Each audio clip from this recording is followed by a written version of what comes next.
This is Winnipeg Sports Talk Daily with Andrew Hustler Paterson and Michael Remis.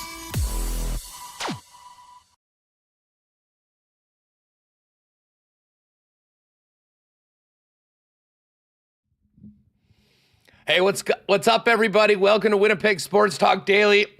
Huss and Reem with you. We got a banger for you. A crazy night in the National Hockey League, to say the least, last night.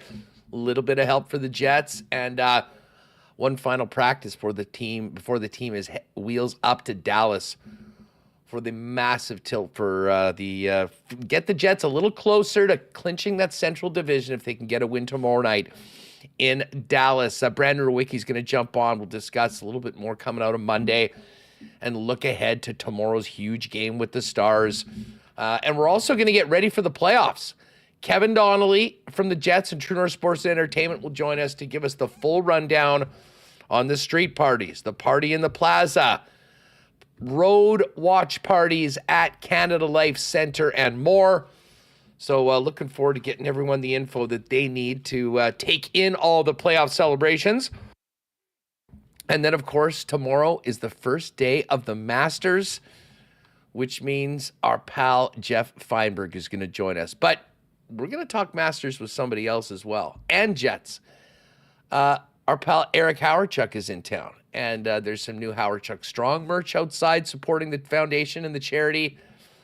And I know he was at the game on Monday, so wants to talk a little Jets. And with Eric being in the golf business and a former player on the Canadian Tour, I'm going to pick his brain on who he likes for the Masters as well. So we've got a very busy one coming up. Great to have everybody with us. Shout out to everyone listening to WST on the pod.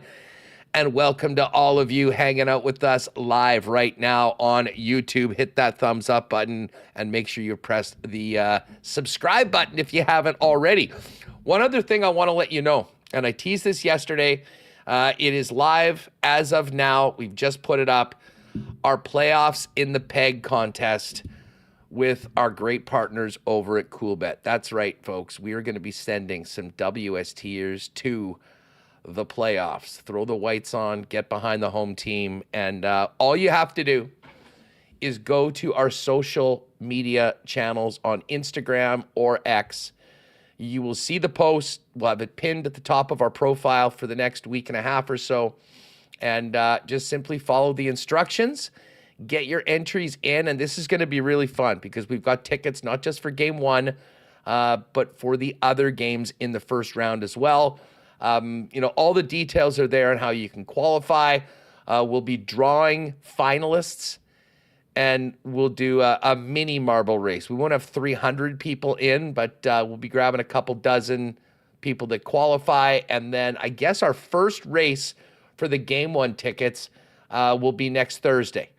Because presumably the Jets are going to be playing at home either on Saturday or Sunday next weekend. And if you don't win the first game, don't worry. As long as you're entered in, you can be picked for other games and marble races and get into it. So playoffs in the peg. Good luck to everyone. At Sports Talk WPG on Instagram and on X. Get on over there. Follow the instructions. And good luck to all. We got to get into what the hell happened last night in Dallas with the Vancouver Canucks and the Dallas Stars. We'll bring Remis in to get into that. But just before we do, a huge thanks to the sponsors that make WST happen each and every day. Of course, Patty, Jake, and the fellas over at Coolbet, Princess Auto. They're a big part of the Whiteout celebrations. We'll let you know about that as well. The Prairie Toyota dealers, Manitoba Battery, Rollies Transfer, Canadian Club, St. Vital Dental Center, F Apparel, Aikens Lake Wilderness Lodge, BP, Royal Sports, Little Brown Jug, fansfirst.ca, Breezy Bend, the Winnipeg Jets.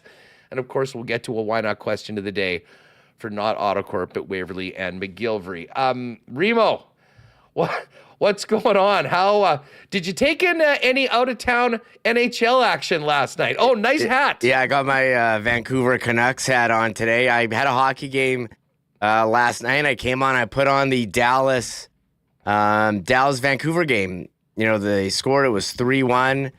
I thought Vancouver was making a push, made it 3-2. And then Robertson scored to make it 4-2. I was like, well, you know, it was a good effort. And then they scored the empty netter 5-2. I was like, crap, I'm turning this off here. Turn the game off. A lot of games on last night. Major League Baseball starting up. I was watching baseball. Then you texted me. You're like, did you see the end of this game? And I was like, no, I turned it off. And lo and behold, 3 goals in the last minute by Vancouver to tie.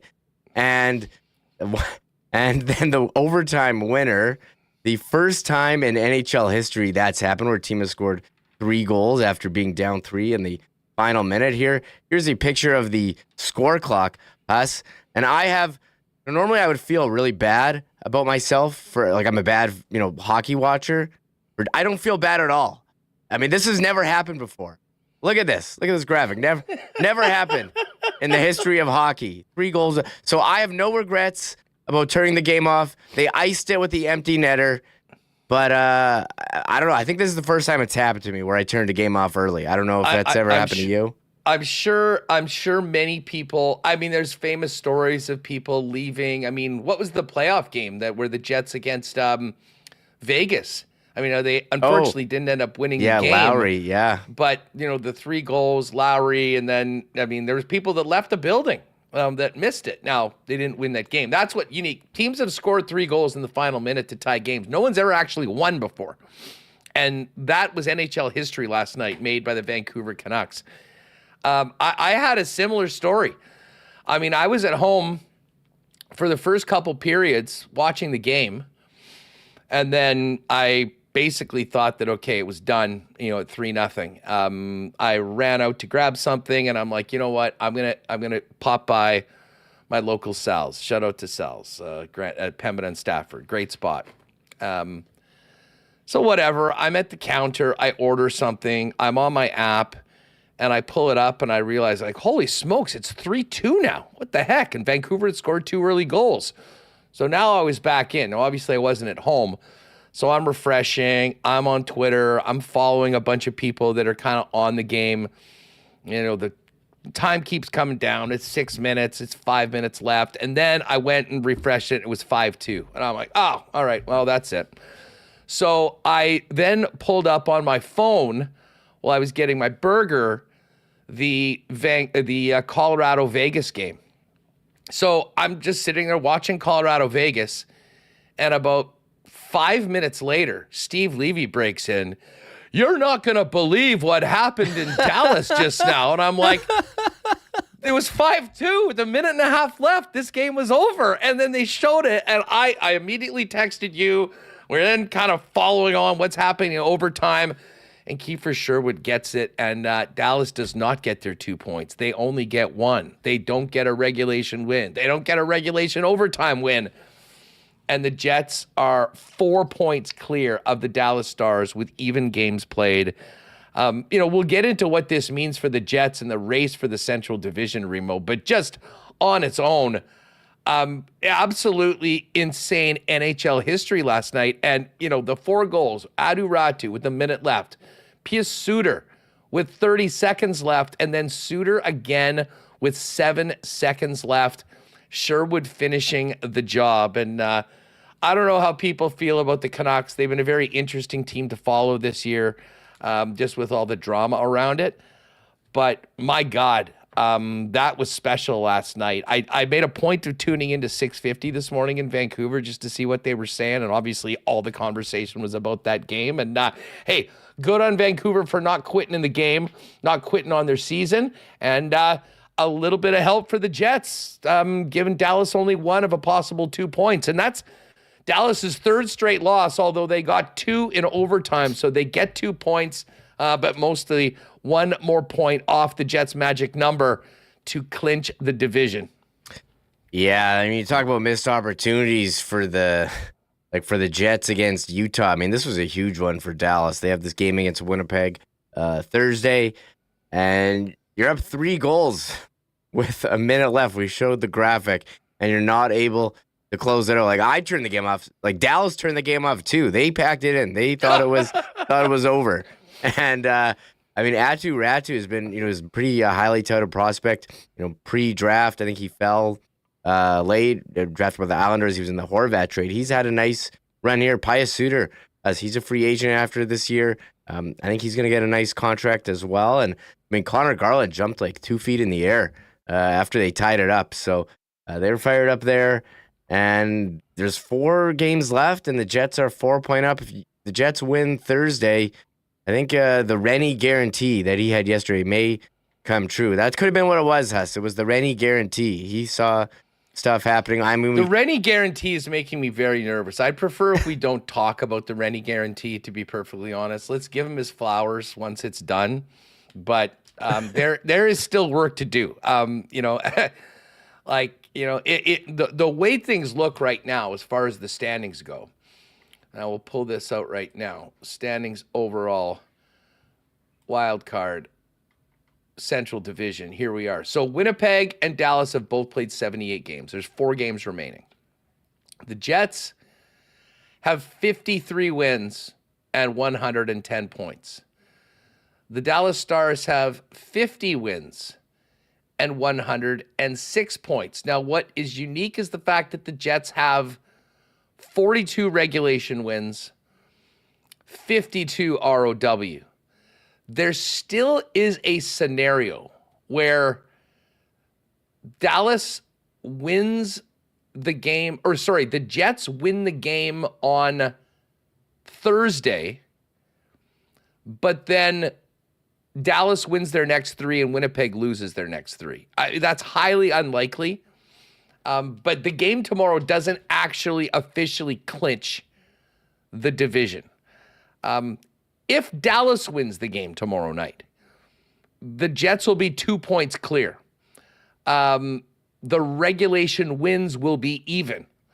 So it will be incumbent on the Winnipeg Jets to keep winning and win more games afterwards. The bottom line is, with what happened last night, tomorrow is almost a clinching opportunity for the Winnipeg Jets. And I do wonder, Remo, how Dallas comes out. I mean, I know there's a lot of people saying, listen, this is good, but it could be not so good considering how pissed off Dallas is going to be about what happened yesterday. But I kind of expected they would be that. Well, and I guess maybe they were through a good portion of the game. But as we've always said, it's a 60-minute game, not 59, and they got burned last night. I see Charlie Defoe in chat. I watched that game. Then I went to the Dallas Sports Podcast. The fans exploded, tore that team a new one. It was hilarious. I didn't take in any post-game action, but I probably should have yesterday, Remo, because it doesn't get much worse than that. And if you were watching the game in the overtime, when Vancouver scored, there was a lot of booing in the building last night. I imagine the fans were either stunned or legitimately very angry that their team blew it the way they did last night. I know that's your thing, Hustler. You love listening to post-game shows after a team has a horrible loss, especially if it's the Rough Riders post-game show. But we're gonna have the best one. We're gonna have Owen Newkirk on tomorrow from the DLLS channel, so maybe he can give us some insight on how their post-game show went. And Dallas fans, they know they don't want to finish second either. They don't want to play Colorado. We're just cheering Gabe Landeskog getting loaned to Colorado Eagles of the AHL. So they need to win these games. They need to keep pace with the Jets. And to have a game where you have a 3-goal lead in the final minute and you do not come out with 2 points, that is an ultra disappointing game. And I think they have every right to be angry. I thought it was over. I'm sure a lot of other people out there turned the game off. And the Stars players hit the off button as well. I mean, credit to Vancouver for continuing and playing hard, even though it's not over till it's over. And maybe I'll never turn off a game off again us, because if this was the first time ever, and that's why we watch sports. You want to see stuff that you've never seen before. It's always something, like Ovechkin scoring, the most goals in NHL. So we all witnessed that. Now, hey, never been done in the history of hockey. A team scoring 3 goals to tie and win in the final. Well, and we'll always remember it because it was a little bit of help for the Winnipeg Jets as well, although they can take care of business on their own with 4 games left and a 4-point lead in the division. Last night, I follow Frankie Borelli, who used to be Dave Portnoy's video guy for pizza. He's now part of the popular Foreplay podcast, but he's an Islanders psycho from Long Island, huge fan. And I saw him tweeting, "That's the worst collapse I've ever seen." And I kind of look over and I'm like, wait a second, what happened in this Islanders-Predators game?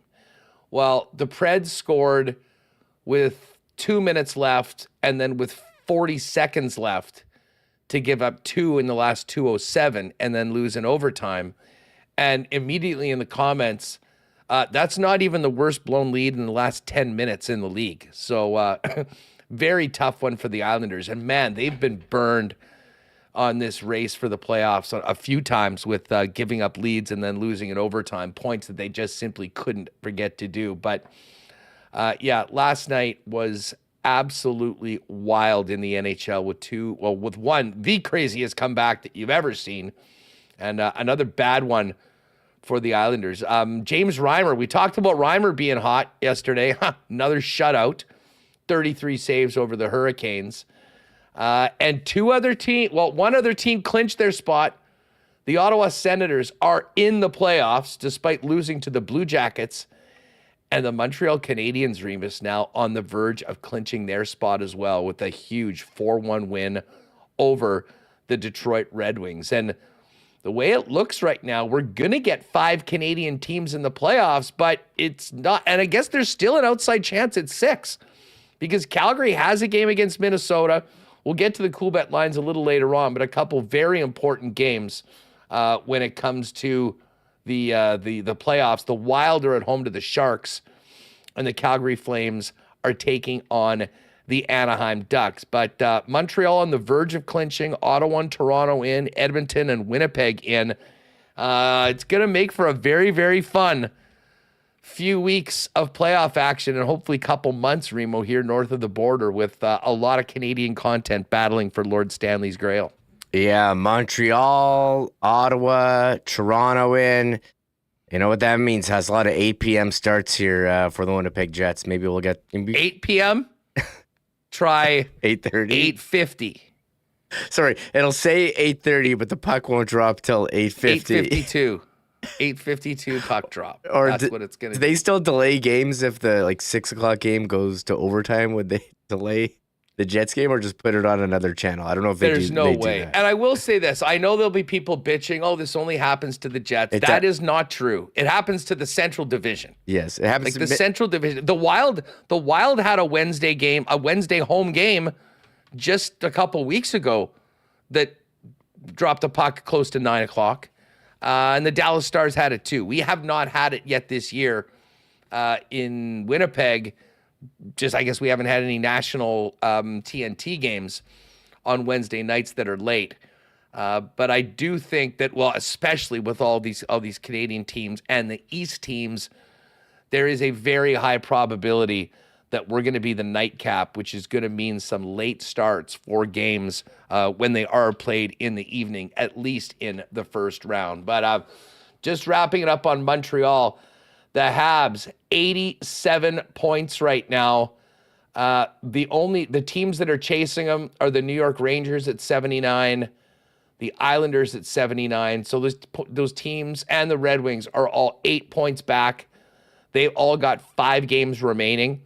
So I'm not quite sure of the tiebreaker, but essentially any win by Montreal or losses by those teams would make them in. So we are all set for the playoffs. Still waiting to see who everybody plays. If the Jets can hang on to the Central Division, but it's becoming that much more clear. And by next week at this time, we'll be putting the finishing touches on the regular season and getting ready to drop the puck on the Stanley Cup playoffs. Kevin Donnelly is going to join us in a few minutes, but we do have some news on the Winnipeg Jets.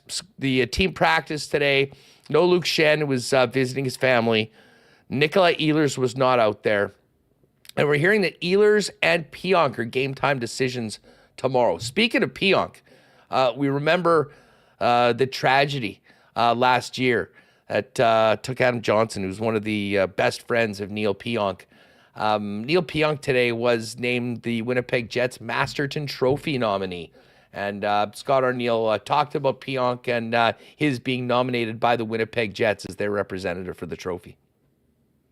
You know, obviously the situation happened last year in season.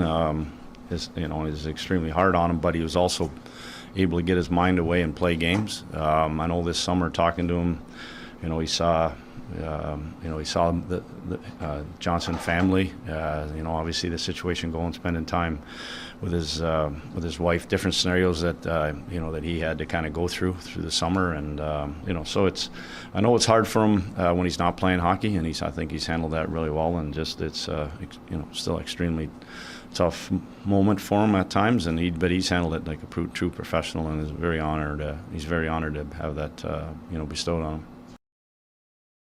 All right, now Neal Pionk, who's been missing for the last couple of weeks, expected back in the lineup soon. A very, very popular member of the team, and Arnie was just asked about his role within the team and just how much of a favorite he is of his teammates. Yeah, he's an extremely popular guy. He'll be in the middle of most arguments. Has a lot to do with all the pools or the master pools or the NFL thing. I mean, he certainly is one of our leaders in that room. He's been here a while. He knows how we go about our business, and it's family first, and it wasn't, everybody knew that, and I knew that everybody would be there for his back, and to see everybody kind of help support him, and not just at the time when it happened, but also up to this day. It's something that I know that he recognizes that he's gotten help along the way. All right, so hoping we'll see Pionk back in the lineup real soon. But of course, the topic around the rink today was on last night and the chaos in Dallas with Vancouver and the Stars. Here's what Arnie had to say about the stirring comeback and a little bit of help from the Vancouver Canucks. Yeah, it's been a little bit wild. A few games have gone kind of wild there, watching some of those ones last night. But at the end of the day, I know it's cliche, but it's us going into Dallas, and whatever happened last night, it still is. We have to win that hockey game, and as one of the goals for us is to beat that team. And again, they've been, like I've mentioned, they've been sitting here behind us all year long. They're having a heck of a year, and no better time to go get ourselves a road win. All right, focusing on themselves and their next game, there's Scott Arniel. Now, they should have confidence. I mean, they've been number one in the league most of the year. And they've also done very, very well within their division. Here's Arnie on their record versus the Central. It's interesting. This group, it seems like when we come in here that the record against the division has been really strong, and it has been that way for 3 years. I think that you line up against the same kind of guys all the time. It's just that battle, that sort of that mindset. If you have success, you try to build on it, to continue to do it. I just think that, I think against the West we do a great job, and we picked up our socks the last few years against the East, where it was a weaker point for us a couple of years back. But when it comes to Central, they're all, they could be in November, they could be in December, or right tomorrow night. They're all kind of playoff type atmosphere, and everybody knows the importance. They know the importance. They talk about the same type of thing about having to be good in the Central to have any kind of success. All right, so Scott Arniel just talking more about the divisional play, and one more huge one for the Jets tomorrow night in Dallas. Actually, I guess two more, because they'll definitely want to get 2 points on Saturday night against the Chicago Blackhawks to round up. Now, this is an interesting question from Jacob Stoller, who, of course, is a part of the WST team with Connor and Liss on WST Sunday Live. Jacob asked Arnie, just thinking about the season overall, about a summer meeting he had with their leaders, Josh Morrissey, Mark Scheifele, and Adam Lowry. This is what the coach had to say about that. I mean, it was a big picture meeting. Obviously, we're talking from training camp, season, sort of a little bit of roster. expectations, my expectations, listen to them, what they were kind of envisioning, the type of team that we were going to have. A lot of different scenarios we covered. We covered the schedule, like I mentioned, training camp layout, different things. So it was a very broad conversation, but it was the input from them that I wanted to have, and I think that was the best part of it, that I got another month to go after that before training camp, where I could I've already talked to those guys, and those guys they spread the word the other way towards the rest of the players and what we were planning to do, and it's a great way to get your leadership kind of up and running and started, and that just was kind of the idea behind it. All right, so there's Scott Arniel going back to the summer on getting this whole thing started that has gone so well for the Winnipeg Jets now with 4 games remaining in the regular season. They'll certainly lean on their performance on Monday, going into Dallas on Thursday night. And Scott was asked just about the way they played, such an excellent game versus St. Louis Monday, and how that may help prepare them for what is to come on the road tomorrow night in the Lone Star State. When we come out of the Vegas game, that was a really good game, but we knew that we had 4 Central Division matchups. It goes all the way to Saturday against Chicago, starting with Utah after that. And it's just, the Central is just something like we asked about the importance of these games, and there's no easy competition. And at the end of the day, for us, we had to get that St. Louis game. The hype was there already. They'd already won 12 games in a row, and we knew how good they were and how well they had been playing. And it was kind of us rebounding a little bit from the Utah game, like we talked about. We do our post-game review and what we liked and didn't like about Utah, and then we had to make sure that we were better in our areas of strength, and making sure that we go out and try to eliminate St. Louis's game that they wanted to play, and we did a fantastic job of it. And it wasn't just one period; it was 3 solid periods, and I think it all goes back to the Central brings out the best in us all the time. So I'm hoping that carries into tomorrow, build off the great game that we had the other night, but reset, new opponent, and do it again. All right, so there's Scott Arniel on tomorrow's game. Now, of course, didn't get a ton, but here was today's injury update from the head coach as it pertains to tomorrow. Yeah, Luke went to see family, and Fly's getting closer here. We'll just see. He's game time tomorrow. We're just trying to rest it up, give an opportunity. He'll probably skate tomorrow in the morning skate. Carey will travel with you too?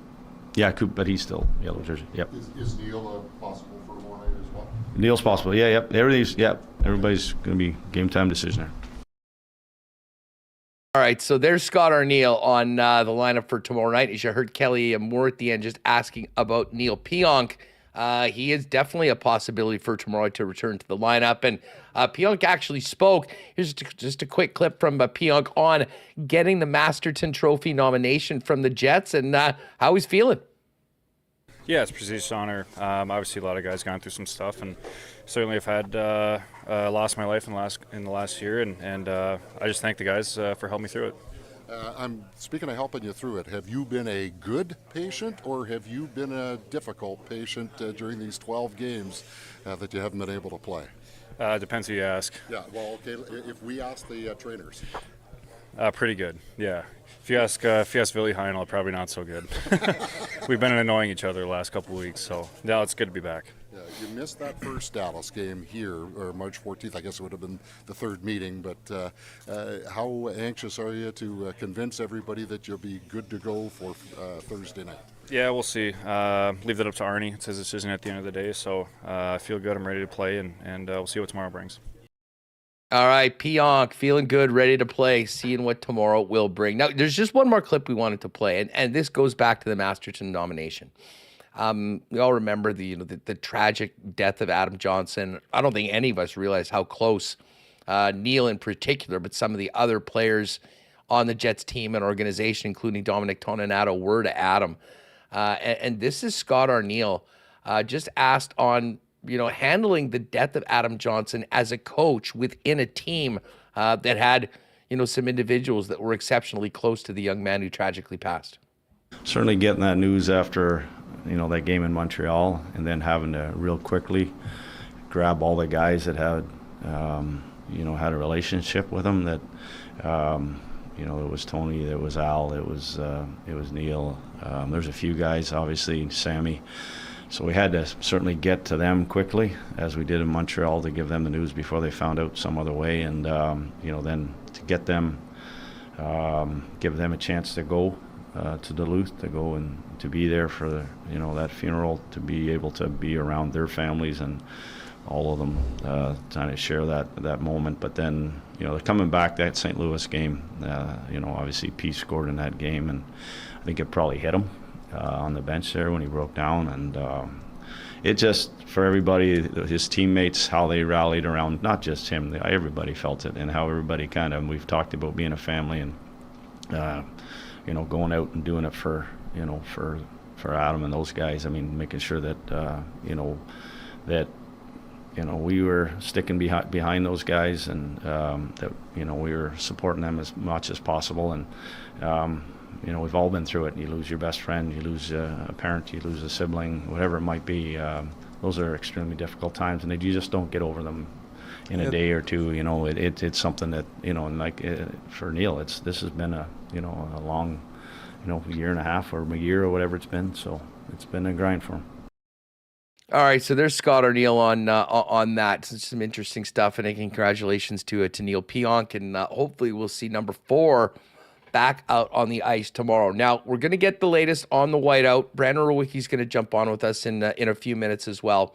But Remo, one other bit of news that broke sort of about a half hour after we finished yesterday's show, which is another really sad story. Bad for the player, and really unfortunate for the organization. But former first rounder Chaz Lucius, who has been struggling with injuries for the last number of seasons, had to come to the realization that it wasn't going to happen and announced his retirement last night from professional hockey. There's a statement that his agents put out discussing his diagnosis of Ehlers-Danlos syndrome, which is a hereditary disorder that affects the connective tissue that stabilizes and supports the joints and organs throughout the body. And, we'd heard a lot of times that he was out, he was dealing with some things, but never really knew what it was. And now, as he writes in his piece with the diagnosis of EDS, he realizes that his body, impacted by it, cannot handle the physical nature of playing hockey at the pro level. And because of this, he's been medically advised not to continue to play. Made a point of thanking the incredible support from his family and friends, the Jets, Mark Chipman, Chevy, Zinger, Dr. Peter McDonald, and a special thanks to Mike Keane, who he said consistently checked on him and cheered for him as a person and a player. Obviously thanked his former teammates and coaches. I just feel absolutely gutted for Chaz. We sat down with him, Remo, at the start of the year when we took in Moose Production Day and sat down with a whole bunch of the players. And I'll always remember his quote that he said, I've loved hockey so much, but in the last few years, it hadn't loved me back. And we knew how much he wanted to play and realized his potential as a first-round pick in the National Hockey League. And, really unfortunate news yesterday from him, his agents, and the Winnipeg Jets, that Chaz has sort of realized that it's not going to happen for him. And, this condition is going to prevent him from realizing his dream of making it and playing in the National Hockey League. Yeah, at least you have some closure there, saying, hey, this is why you've been getting injured so much. And when he's been healthy, he's been, what a player. I remember when he played 6 games with Portland, Hassan, 22-23, 15 points. But then got injured. He played with Team USA at the World Juniors. He was productive with the Moose last year, 13 points in 17 games. And the Moose this year, again, 25 games, 9 points. But, battling injuries, and this certainly would explain why he's been injured so often. And, I was talking with, some of my friends who were doctors saying, this is something that is so rare that, you wouldn't test for this pretty much ever. And I guess after being injured so many times, there's like, okay, it's got to be something more. And it's very unfortunate that he won't be able to realize his dream of playing in the NHL. But I mean, it's pretty impressive what he was able to do when he was in the lineup. And we're wishing him all the best in his, whatever's next for him as he retires from pro hockey. Yeah, I mean, they'd been searching for answers for the last couple of years for things that have kept him out of the lineup. And, unfortunately, the diagnosis, I guess fortunately he has the correct diagnosis and can move forward for his life, but obviously really disappointing for him, such a talented young man, having to retire so early in what was a very promising NHL career. We certainly wish Chaz Lucius the best moving forward. All right, before we get to KD, with all the info you need to know about what's happening in downtown Winnipeg for the upcoming Stanley Cup playoffs, let me thank our friends at Rolly's Transfer, family owned and operated for over 60 years in Winnipeg and the most trusted name in the moving business. Folks, if you and your family have a move coming up this spring and summer, hit up our pals at Rolly's for the white glove treatment that they are famous for. If you go to their website at rollys.com, you can click on that request an estimate feature and put in the promo code WST for a special discount on moving services and moving supplies. And then let them know where you're moving to, when you're planning on moving, and what needs to be moved. And the friendly staff at Rolly's will turn it around, get you a great quote, and get you locked in for the white glove service that they are famous for. For your next move, make it Rolly's, proud sponsor of WST. Find out more, request an estimate today over at Rollies.com. If you have needs in the dental area, folks, maybe it's been been too long since you've been there. Maybe it's time for a spring cleaning. Why don't you pop down and see our boy, Dr. Terry, and his great staff at St. Vital Dental Center at 167 St. Anne's. Now, St. Vital Dental Center has been taking care of Winnipeggers for generations and has a full options for literally everything you can need when it comes to your teeth. Simple things like cleanings and checkups, fillings, root canals, and of course, dental surgeries as well as dental implants. You can find out all about it at their website at stviteldental.ca. You can also book an appointment there for you or your family from 6 months to 99 years. They'll take you all and help you out. And make sure to take advantage of the incredible convenience of their new location. Free parking right in the back of the building. And again, a lot of smiling faces waiting for you at St. Vital Dental Center. Find out more today, stviteldental.ca, and tell them your boys at WST sent you. Canadian Club is a great sponsor of ours as well, and certainly one that I like to enjoy as well, especially after Big Jet wins. Now, we know what's happening with the tariffs and all that. It's important to support Canadian. Few more enjoyable ways you can support Canadian than popping into your local Manitoba liquor marts and getting the iconic Canadian whiskey, Canadian Club. Since 1848, it has been the standard for Canadian whiskey, and you can pick it up, Canadian Club 100% Rye, Canadian Club Classic, all at your local Manitoba liquor marts. And of course, Canadian Club's the official spirit of the Winnipeg Blue Bombers. Won't be long before we're enjoying a few CC and Gingers at Princess Auto Stadium coming up this summer. And hey, we have a lot to look forward to for the playoffs, for nicer weather. And of course, that also means summer coming. And, we can move on from worrying about whether our cars or trucks are going to start and start looking ahead to getting boats in the water and ATVs on the trails.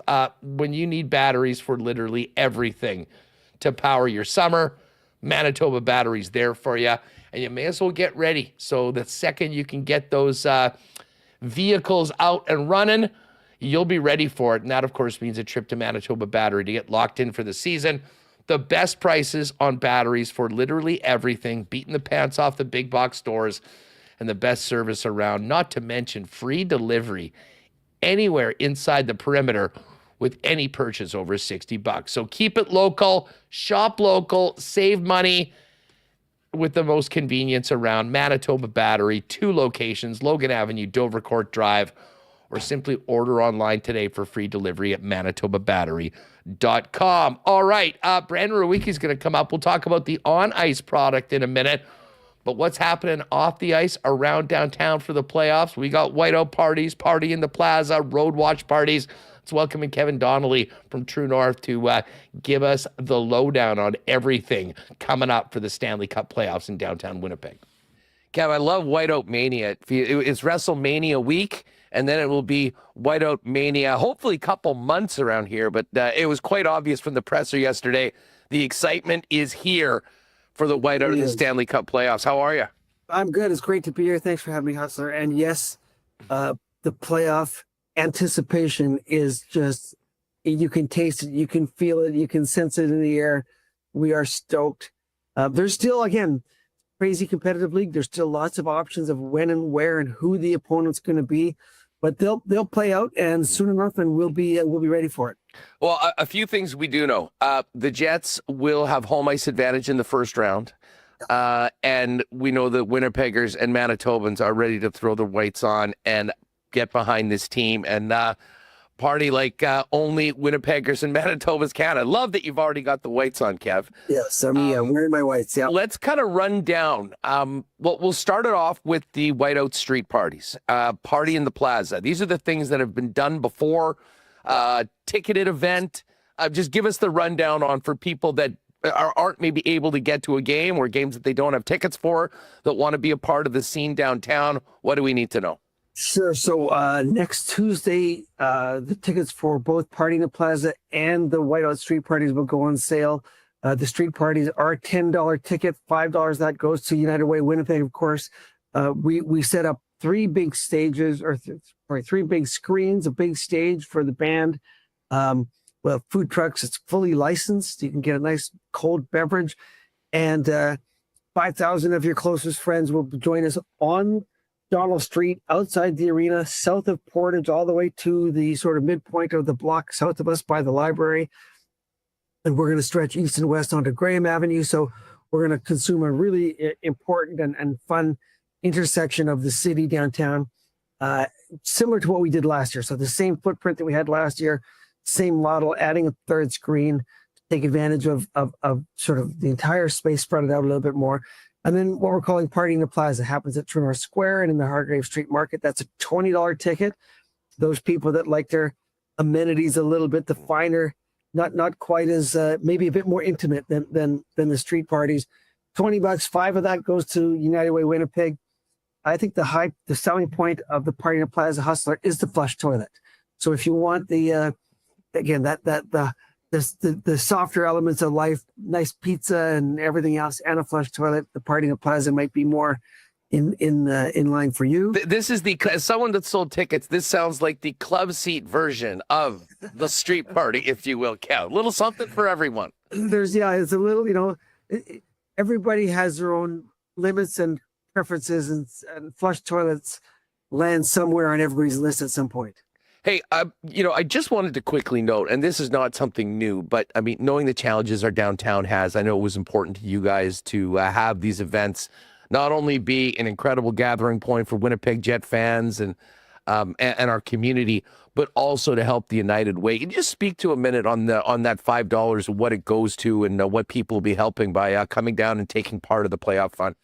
Yeah, so that's a great point. We use United Way Winnipeg really as sort of our conduit to those agencies. So there's a number of agencies that we have supported over the years, and I was stunned to see the number $312,000 has been raised through admissions to the street parties for different agencies, and they range from like Salome Mission, the Bruce Oak Foundation, a Main Street Project, and the Donnelly. So we've sort of run through a bunch of them over the years. We're still sort of working with United Way over who's going to get the funds this year, but we use their intel. I mean, they're the experts. That's their wheelhouse. So we use their skills and relationships to help us direct where the funds go. But they get committed to things, again, like you mentioned, like it's homelessness, it's addictions, it's mental health, it's trying to support the struggles that we all sort of see and have to deal with day in, day out. But every city has these challenges. We're happy to do our little bit, but we want people to come downtown and be reminded of what a great spot what downtown Winnipeg can be. No, absolutely. And I mean, listen, the work that you guys have done in a whole bunch of areas is commendable. I mean, for downtown, but I mean, to team up with the United Way and to have some of these funds go to, helping our downtown continue to grow and be in a better place, I think is something that everybody can get behind. Now, Kev, if you have tickets to the game, these parties are going to start early, and I know you guys are encouraging everyone, if you're going to be in the building for warm-up, come down a little early because that game ticket is also going to get you into the street party to enjoy before the game. Yeah, that's right. I mean, typically for a regular season game, we're opening the doors an hour before. For playoffs, we're going to open them 90 minutes before into the arena, but we'll open the street party 2 hours before, and the party in the plaza will open actually 3 hours before puck drop. So while we still don't know what those times are, we do the measurement from puck drop on backwards. So 90 minutes into the building, 2 hours, 120 minutes onto the street party, and 3 hours into the party in the plaza at Turner Square. Kevin Donnelly's with us, getting ready for the playoffs, the Whiteout street parties, and more. The one thing that I think we'll certainly hearing on the show after the presser yesterday, and in the chat that people were excited about, was we're going to be doing something downtown when the Jets are on the road. Tell us about the watch parties for when the team is not playing at Canada Life Center. Yeah, it's we heard it from our fans last season, and we did it, I think, in the 2018 year where we opened later rounds into the arena. But we're going to commit to opening the arena for all the home games, starting with the first road game in round one. So again, $10 a ticket. We're going to put the net proceeds to our own True North Youth Foundation. So again, we're not in this for the dollars.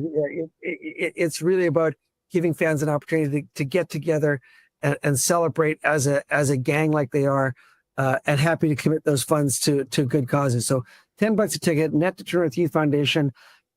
We're going to put those tickets on sale when we know the schedule. So stay tuned for updates when those away games get confirmed. Then we'll put those tickets on sale. There's also a hype tour, and I believe they're starting out in was it Steinbach today? And Steinbach, yeah. Gonna go and connect with fans to get everyone even more ready to go. Although, to be honest, having been at these last few games and talking with fans every day on Winnipeg Sports Talk, I'm not sure this fan base or this city could be more excited and more ready to finally get to the first round of the Stanley Cup playoffs and see what happens. And, it's fun to sort of get out into the other communities, whether it's a suburban mall here in the city or going out to Steinbach or some of the other communities. They don't get a chance to see Mickey and Benny and catch a T-shirt off of a T-shirt gun. So it's great to be able to do that and hit a couple of spots. So stay attention to our social channels and whatnot for future locations. But we will be today at the Clear Spring Mall out in Steinbach. Now, I will mention, and we've been talking about this, and if you've been at the games, you've seen this. The Jets, they continue to work hard to build and further grow that season ticket base. Have had the offer that if you deposit on tickets for next season, you can get priority tickets for the Stanley Cup playoffs. This would basically be your day, folks. I don't know for sure, but if you go to winnipegjets.com/deposit, you'll be able to talk to someone and try and get in on last call for that, because, Kev, individual tickets are going on sale, and we've got some clarity on all of that. That's right. So the whatever's left from the we're giving first access, as you mentioned, to our season ticket and package clients. So whatever's left will go on sale Friday, I believe at 12 noon through Ticketmaster. So we're anticipating that number to be 1,000. It won't be more than that. And as you said, last chance to get a package, to get first right to the playoff tickets. It's been incredible. We sold out the last six games. There's 2 more to go. Those will be sold out. The way the team is playing, it's been so much fun. It's been so intense in the arena. I think that, the team has done everything we could possibly ask a team to help us sort of reignite our fan base and help build us new fans and get new people into the building who are getting treated to just some incredible hockey. Yeah, so listen, if you want to take advantage of that, get on that today. You can give the Jets office a call or go to winnipegjets.com/deposit. Friday noon is any remaining ticket inventory will be sold to the general public. And for street party goers, next Tuesday, Kevin, the date to jump on those seats before they go, demand on those are going to be real high. Yeah, it always is. But yeah, next Tuesday, Ticketmaster, $10 a ticket, and no fees, no tariff, no service charges. is $10, gets you put a ticket in your pocket, and $5 of that goes again to United Way Winnipeg. No tariffs. Geez, what a No tariffs. bonus on all. This is local. It doesn't get much more local than the Whiteout in Winnipeg. No kidding. So all of that, anything else that we've missed? I mean, I know that there's a bunch of cool things that the marketing department is doing with Whiteout Mania. We're going to be talking about that here, but Okay. more than anything, mark down the ticket dates, get your whites ready, and let's get ready for a big, incredibly fun playoff run that brings everyone together downtown. But anything else you want to get out to Jet fans? Wedding dresses, if you have them, get your whites on. Really just a reminder for folks that this has become such a signature piece for Winnipeg. It's such a calling card for our town. We become known for these things, and we become known because they've been so great. So we're thrilled. We're grateful. We want to encourage people to put their best foot forward and come out and show the love of the town and of our team, and let's have some fun. KD, cannot wait to drop the puck on the Stanley Cup playoffs. All the best to you and everyone working hard to make this all happen, and we'll look forward to seeing you in a couple of weeks downtown. See you, bud. All right, good stuff with KD. Cannot wait.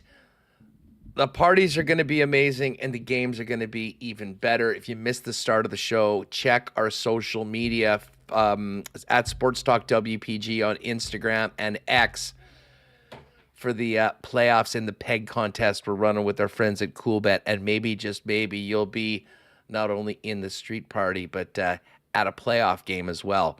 Go there now and make sure you enter for that. Hey, our friends at Princess Auto, of course, are such amazing sponsors and supporters of ours, as well as so much in our community. And no surprise that Princess Auto is a big part of the upcoming playoffs for the Winnipeg Jets. Whiteout Mania is presented by Princess Auto, and check this out, everyone. Fans can showcase their fan spirit through whiteout costumes, home decor, special recipes, cheers, hype songs, or any other unique way they support the Jets for a chance to be featured in Jets content and or win tickets to a 2025 playoff game. They're calling for individuals, classrooms, businesses, and teams can enter their best do-it-yourself whiteout celebration efforts at winnipegjets.com/whiteoutmania. You can also visit one of Princess Auto's 3 Manitoba locations to pick up a complimentary Whiteout Mania lawn sign courtesy of Princess Auto. I know a lot of people were asking about that. So pop by Princess Auto, grab your signs. They're going to be available in limited quantities beginning Tuesday, April 15th. 1 per customer, no purchase required. So if you want to really get into the spirit, go to winnipegjets.com/whiteoutmania and make a point next Tuesday to get down to your local Princess Auto, either Panet Road or Portage Avenue West in the city, out in Brandon for our friends out in the west part of the province, and get those signs. And good luck to all, and a huge thanks to Princess Auto for their support of WST. I'm hoping to get out to Aikens after a very, very long playoff run. Made sure that we weren't talking about any June dates this year. That being said, the fishing season is going to get going very soon. And if you're thinking about an amazing getaway where you can stay in the province and be on the water after a short flight in less than 2 hours from the city of Winnipeg, Aikens Lake is the spot.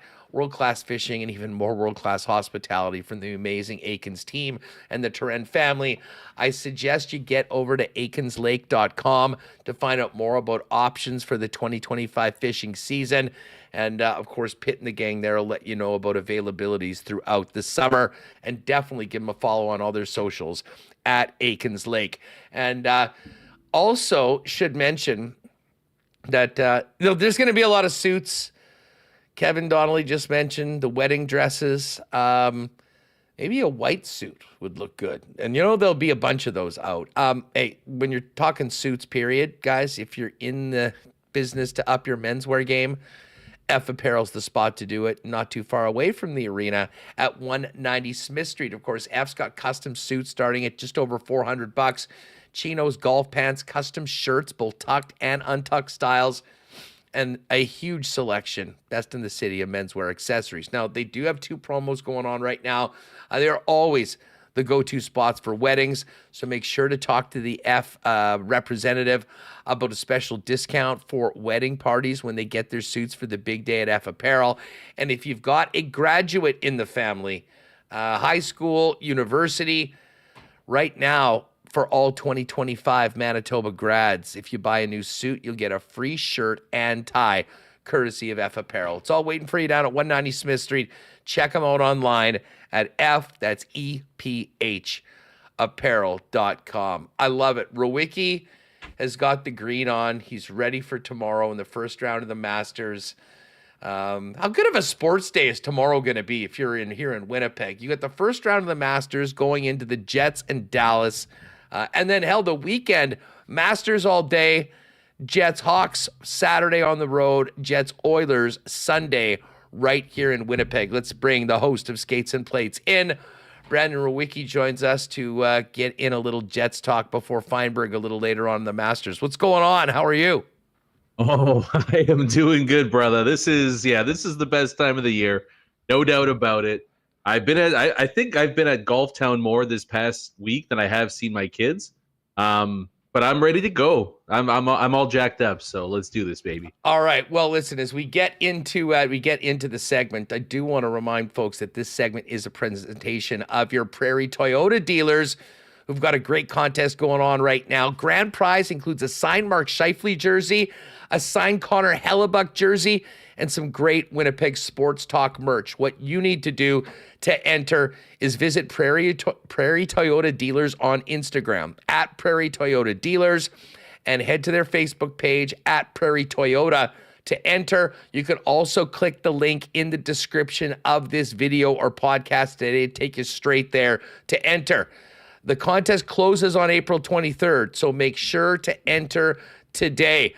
And of course, our Prairie Toyota dealers want to remind you to get in and go with the Toyota Tundra. Look at that beauty. Backed by the peace of mind knowing it's a Toyota, and with the quality, that means it has the strength to take on any challenge, off-road or hauling a heavy load. And as I mentioned, looks amazing. It's a head turner, and it is a beast to get everything you need done. From $154 weekly for 60 months at 5.19 APR with $66.99 down. Hybrid available as well. Find out more and shop Toyota today at shoptoyota.ca. So, Brandon, before we get your thoughts on the big golf tournament this weekend and tomorrow's game, quick takeaways from the virtuoso performance this team put on against the hottest team in the NHL, the St. Louis Blues, on Monday. Yeah, the formerly hottest team in the NHL. That was a defensive. You know what? It was funny, Huss. It was a defensive masterclass without having to spend time in your defensive zone. Now, that's what stood out to me in that game, is that St. Louis, there really was nowhere for them to go to try to gain any sort of offense off the rush. They couldn't get the puck to the neutral zone, really. They couldn't generate any speed. And then the rare times they spent, 30 seconds inside the Jets' end, they kind of did what they've done all year, and that's limit opportunities in a big, big way. I mean, it was really just a brief stretch in the second, and then the goalie pulled in the third where they had any semblance of sustained offensive pressure. I was just amazed by how well the Jets played there. And so they completely neutered what had been a pretty potent Blues attack. I didn't love their offensive game, to be honest, in this one. It was a little too Rod Brindamore Hurricanes-esque for my liking, where it was just an over-reliance on point shots, I thought, and trying to get things maybe a little too greasy and grimy without getting into the real scoring areas. But tell you what, man, that's offensive potential issues aside, that's the blueprint for playoff success. It's not the Tortorella, defensive mastermind performance where it's let's block 1,000 shots and Hellebuck will stop the rest. But having Hellebuck behind what we saw from the 5-man unit, no matter who was out there, that lends itself to long playoff runs for sure. So very, very promising performance. Kind of stacking a bunch of those lately. Well, it really did seem like a blueprint to win when you don't have your full lineup. I mean, I got to give the defenseman a lot of credit. I mean, Josh Morrissey had an absolutely monster game.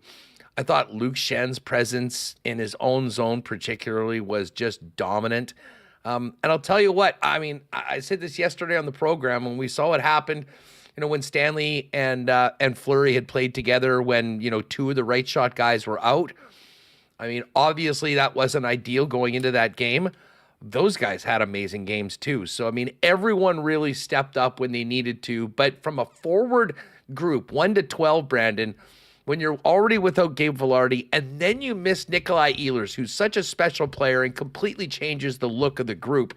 I'm with you. You would have liked a little bit more offense, but it was very clear they knew what they can do. They knew what they had to do to take care of business in their own end first, and that led to extended time on the other side of the rink, frankly led by the fourth line, who lived in the St. Louis zone. It's pretty wild. I mean, Morgan Barron switched to center. Not that the fourth line has even been a worry for the team this year, but it's just brought a whole rejuvenation to the bottom six. And without Alex Iafallo, yeah, I mean, Iafallo has been a luxury. I would argue all year long playing in that role. He has to move off of it. You're bringing in Jared Anderson-Dolan, who's been with the Moose, obviously. Tanev, who wasn't even with those players on that time. It was David Gustafsson, who I think had a little something to prove after he lost his spot in the lineup after a bad giveaway in his last Spirit on. But, I mean, you're right. Barron driving that line right now. And, I mean, man, he's not going to score many bigger goals in the regular season than he did on Monday. The beauty. Yeah, he's got skill to him, right? Yeah, you kind of forget it because he doesn't maybe get a chance to showcase it too much. But, that's the luxury of having guys like that on your fourth line. Brandon Tanev is just you could have given up 2 second-round picks and I would have loved that trade. Just from a pure enjoyment perspective of watching him play. There is, I think, something tangible to the energy that he brings to the lineup, and that it is impossible for it not to be infectious on the bench and in the stands.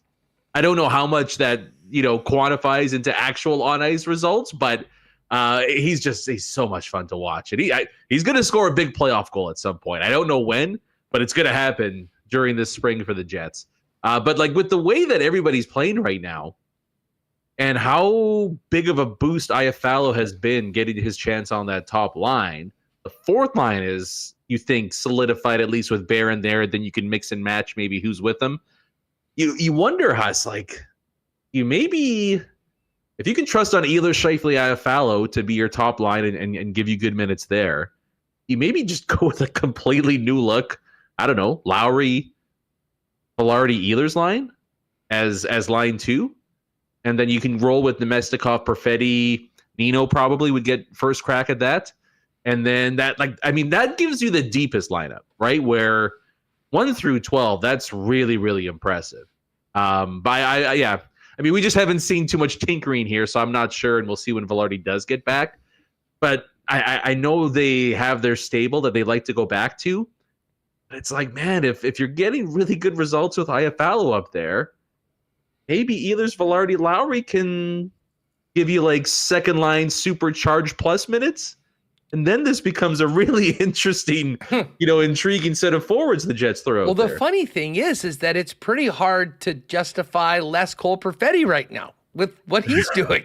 I mean, and who knows? Listen, it would be a great problem to have to get a healthy Gabe Vilardi ready to go.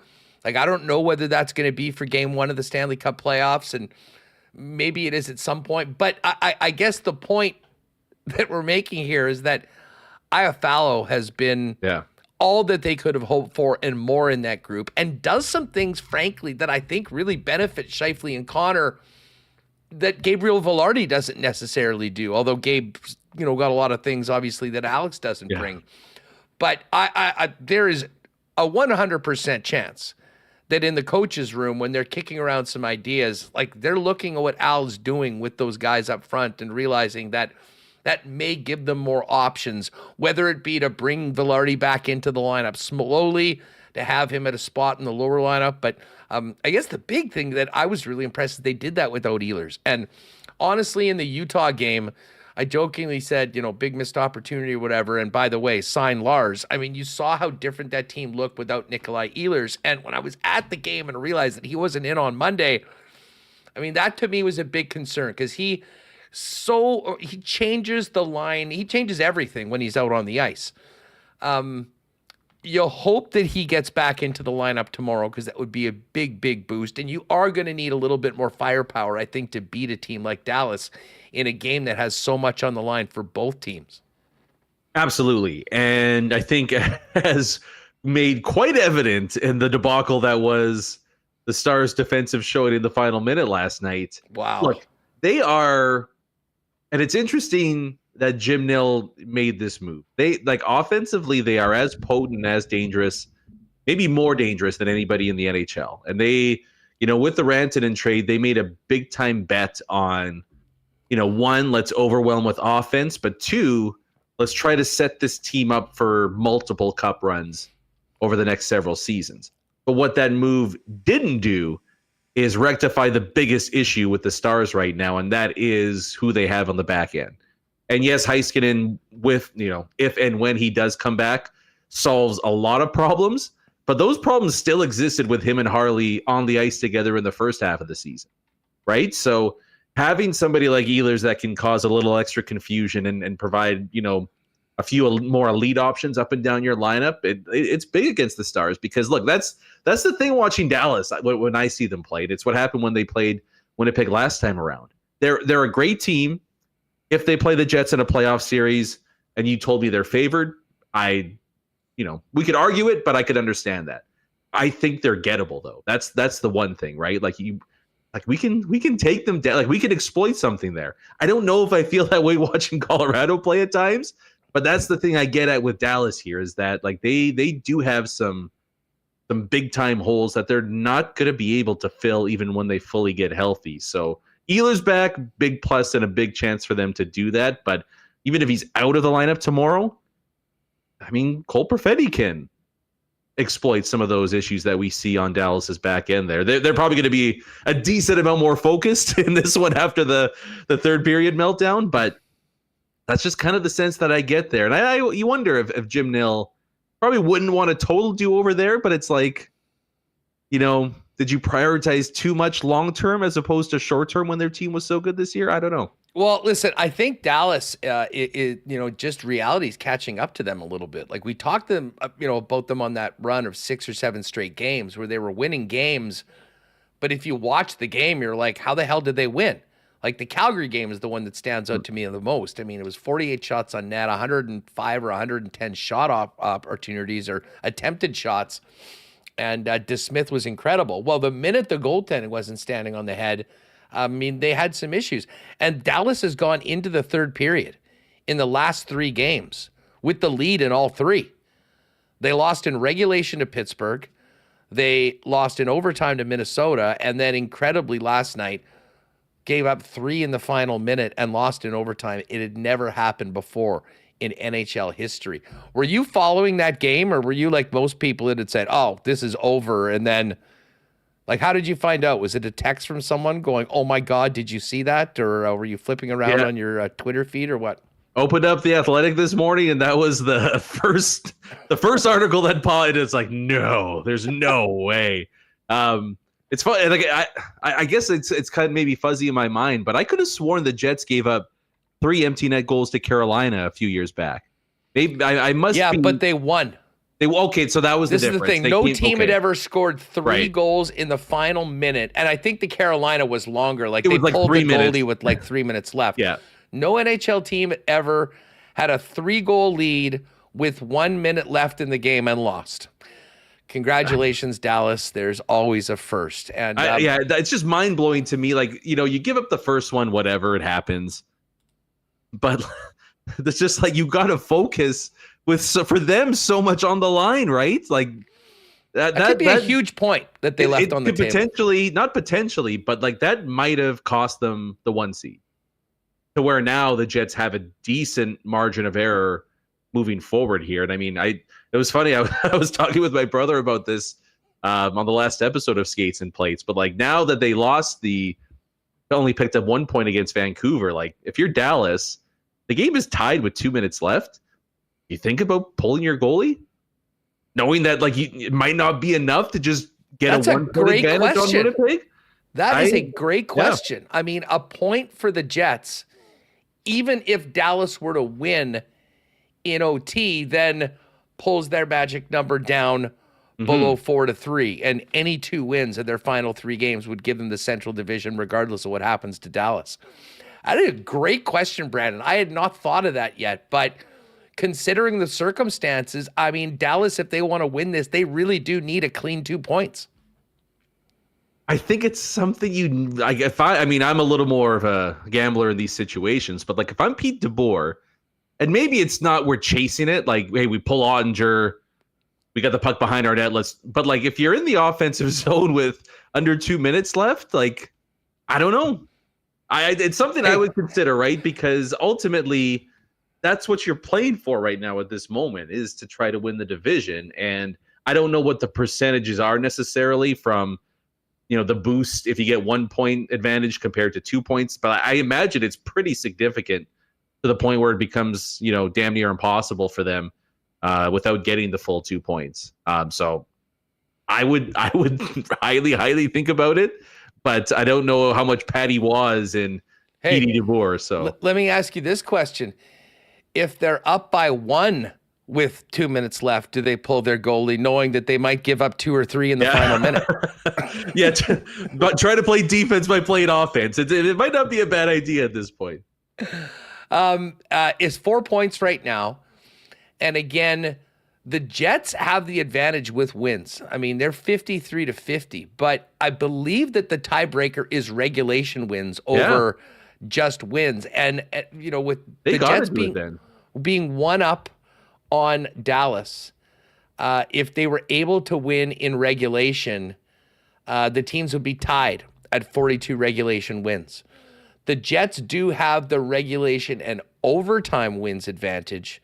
But again, going into those final 3 games, I mean, the Jets would have the tiebreaker unless Dallas made up the ground that they needed to with an extra regulation win. So a win tomorrow doesn't officially clinch the division for Winnipeg, but any point by Winnipeg or a lost point on Dallas would. And, to the Jets' credit and Scott Arniel's credit with the coaching staff, they know that everyone's paying attention to the scoreboard. They know that there's a lot of other things that can and will affect them, but it really does just seem the mindset. That's great. We know what we have to do, and if we go out and we play that game we played on Monday, we'll have a very good chance to win that hockey game, and if we win that hockey game, we're just about as good as clinched in the 1 seed. That's all it is, right? Ultimately, they take care of business.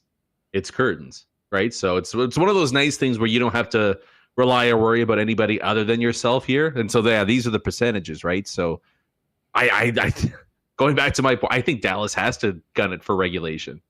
There's just not enough games left for them to, I think, realistically overcome the deficit, right? So yeah, for podcast listeners, I mean, Money Puck says this is, quote, a fairly big game for the Jets.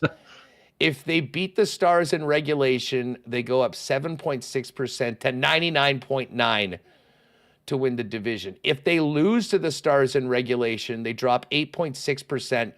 But it's still 83.7. So they're in a very good spot. If they beat the Stars in OT, it's 99.4. And this is the scenario we were just talking about, Brandon. If the Stars beat the Jets, but in overtime, again, 94.4% to win the division. So for the Dallas Stars, I mean, I think that, you have to think regulation and, you bring up a great point. If this game is tied, if it is close late in the game, do we see the goaltender pulled early as if they were trailing?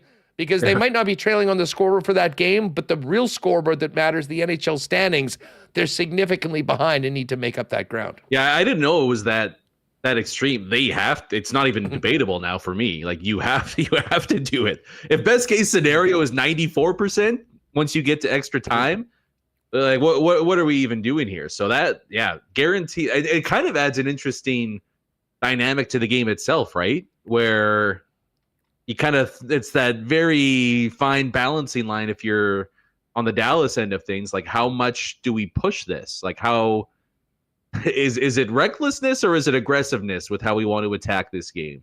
It's going to be fascinating, right? Because like you said there, the Jets get up by 2 at any point, really. It's full court press for Dallas the rest of the way forward, right? So the start is massive for most games, but maybe even more so for this one. But it could set up for an all-time final 5 or 6 minutes, depending on what the score. You might see a 10-minute goalie pull if the Jets are up by 1, knowing that Dallas basically needs 2 goals to have any chance of the division. So we might get a silly one on Thursday night. Well, I just hope that our team looks the way they did on Monday or against Vegas on last Thursday night. And if they do that, we'll have a pretty good chance of getting the points that they need. Let me throw out the why not question of the day for not Autocorp, but Waverly and McGillivray out to everybody in the chat. And I'll put this to you, Brandon. For all intents and purposes, the playoff races are done as far as who's going to be in. Who's the most surprising team in the playoffs to you, folks? Is it the Minnesota Wild? Is it the St. Louis Blues, the 2 wildcard teams in the West? Or is it the Ottawa Senators or the Montreal Canadiens? The Senators for sure, and the Habs almost clinched as the wildcard teams in the East. Remo, maybe bang up a poll if you can for that one. Minnesota, St. Louis, Ottawa, Montreal. Still chances, actually, if Minnesota loses to Calgary this week and don't beat the Sharks tonight, that Calgary could be in. But assuming those are the 4, Brandon, who exceeded your expectations the most to actually get to the finish line for the tournament of 16? Yeah, I think it's Montreal by a pretty wide margin. I mean, Minnesota, St. Louis, to me, were always kind of, I would say all the other 3 were all bubble teams going into the year, where it's like you could make a case they're in, make a case they're out. Ottawa, to me, was the one where it's like you could envision them making a big leap, right? Just with the amount of talent that they have, and it just maybe took them an extra year or 2. So, yeah, it was time for them to do so with the core that they had there. But Montreal, to me, feels a year ahead of schedule. Like they had great young pieces going into the year, but I mean, Laine misses a ton of time. Kirby Dach misses most of the season. They've had to deal with a bunch of different injuries, and it's just been the emergence of Hudson becoming a top pair defenseman, or if you talk to any Montreal Canadien fan, the reincarnation of Bobby Orr. So, I mean, he's been amazing for them, obviously. I mean, it's almost a combination of surprise that the Habs are getting into it and that the rest of the teams that are outside the playoff picture in the East just threw up all over themselves. Like just disgusting performances by the Rangers in the second half of the year. I thought more of the Islanders. I thought the Islanders would be a much more tougher out this year, but it just seems like that group's ship has sailed. So big time credit for Montreal, though. And then, I mean, could you imagine being a Habs fan? All the young guys taking steps forward this season, and then you parachute Ivan Demidov in for the final couple of games just as one extra jolt there. That's got to be a ton of fun right now, and that'll be an intriguing little parting gift to the first seed in the East to get to face a white-hot, too young and dumb to know any better Habs team. Oh, and not like Washington's had issues with Montreal before in the playoffs, so that should be a fun little opening rounder. Yeah, I listen, I think I have to agree with you on Montreal. I mean, I will say this. If you had told me at the beginning of the year that the Minnesota Wild wouldn't have had Kirill Kaprizov for more than half the season and Joel Eriksson Ek out for the past 2 months, I would maybe bet them. I know there's some people that are saying St. Louis looked like they were completely dead and buried, and the way they've come back and played as of late was maybe the big surprise. But I think I'll go with you on Montreal as well, who is the favorite right now in the chat. But how about the Sens? What a turnaround for them. And I'm really happy. I mean, our good friend that was so good to us for so long on this program, Dave Poulin, along with Steve Staios and that group. I mean, Travis Green going to his new spot and making a real impact. I cannot wait to see this team in the playoffs. And especially after the trade they made at the deadline, swapping out Josh Norris, who's a talented player, for a player like Dylan Cousins that maybe is sort of like a poor man's Brady Tkachuk in a ways. Like, he's not Tkachuk, but I think he's got some of the bite to his game that is going to really flourish in the playoffs. But I'll tell you what, dude, I think Brady Tkachuk is going to be a big problem for whoever they play. And if the Leafs can just finish the job, oh, please, and get it done. Please. I mean, Florida, Tampa in the first round and a Toronto, Ottawa series in round number 1. I mean, it won't get much better than that. No, you might actually need Florida to hold up their end of the bargain now. I mean, like, they've been on a big time slide here, but I'm with, I mean, and this is the funny thing too, Huss.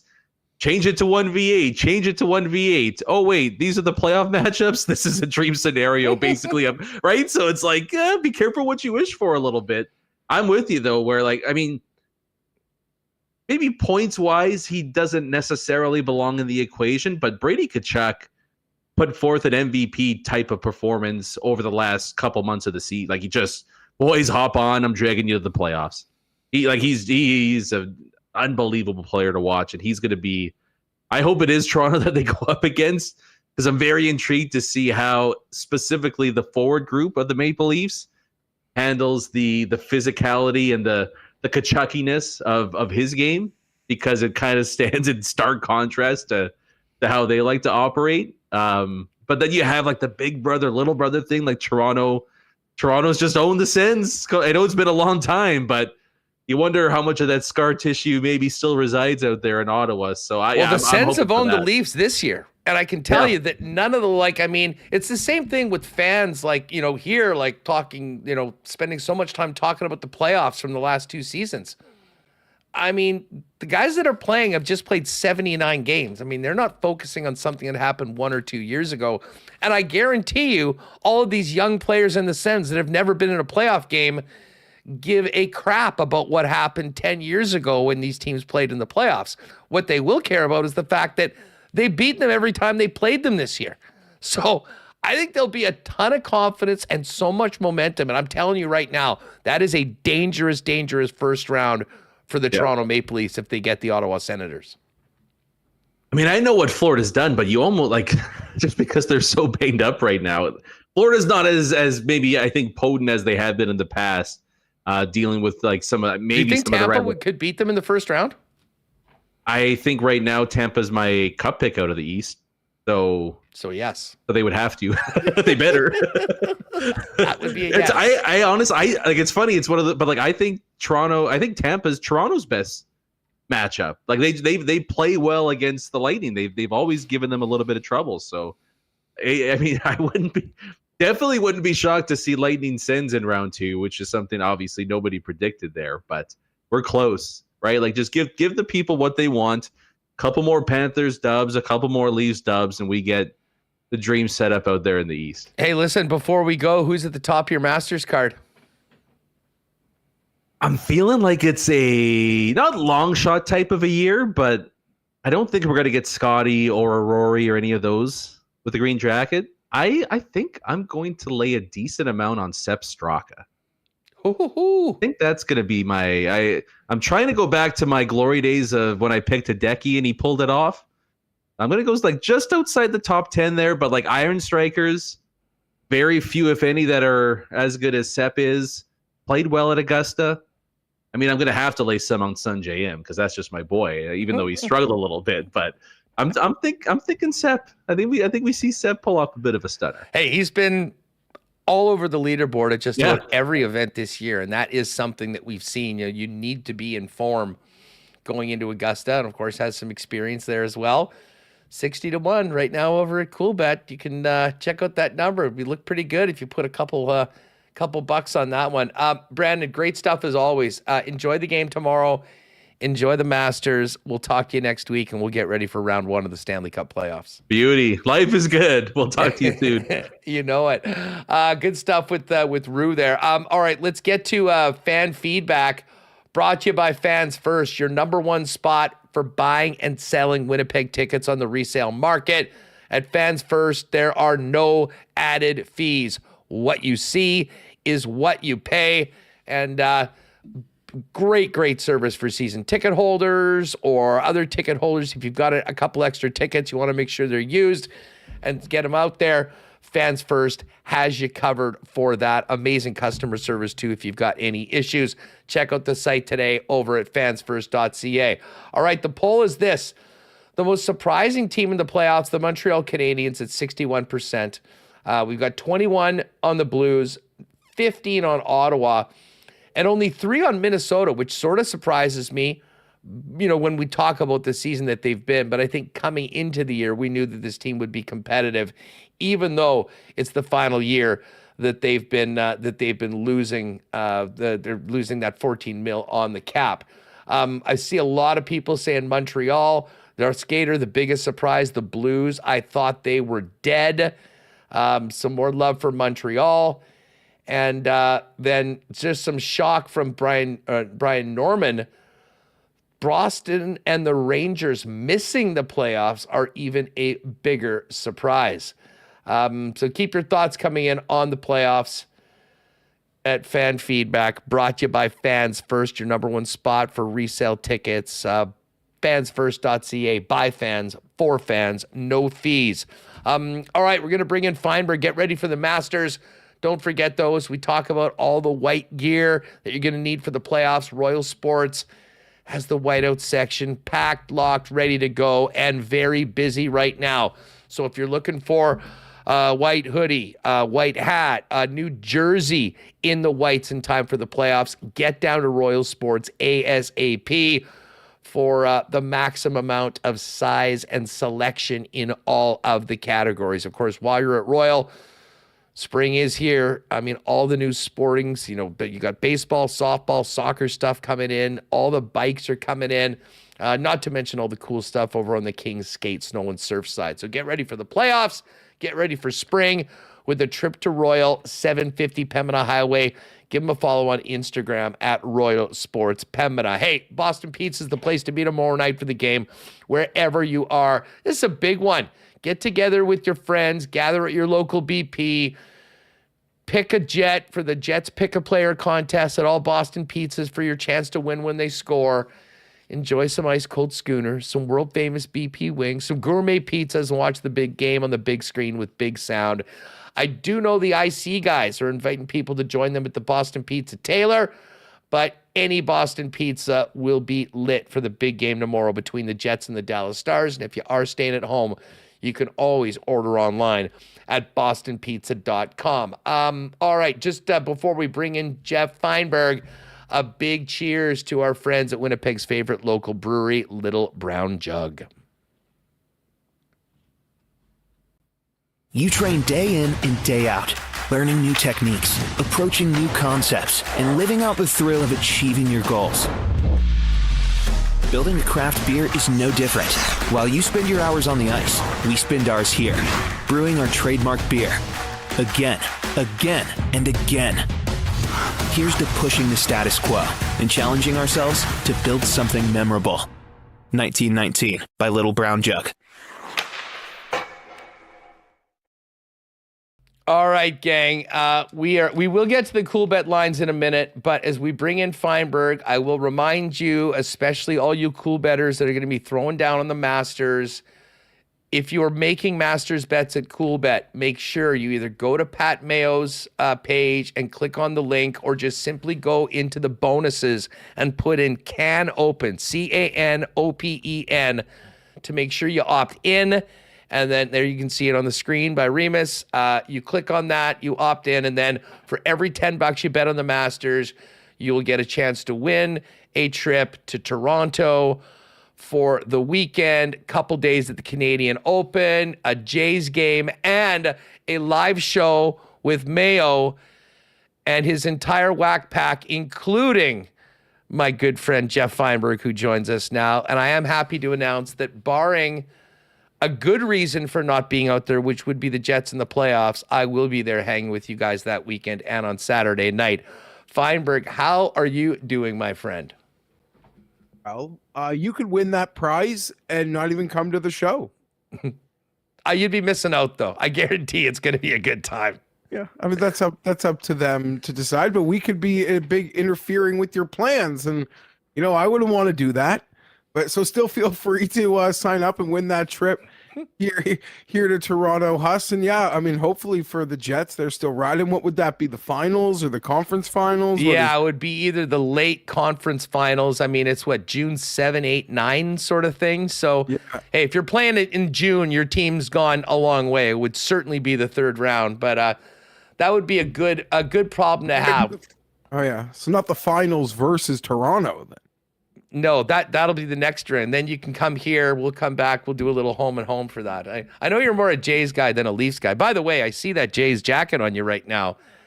How's the reaction to the Vladdy deal been in Toronto? It seemed like, I mean, that deal might age poorly, but just with everything that team had gone through, the uncertainty moving forward, it seemed like it was very important to get something like that done and make a statement for the future of the team.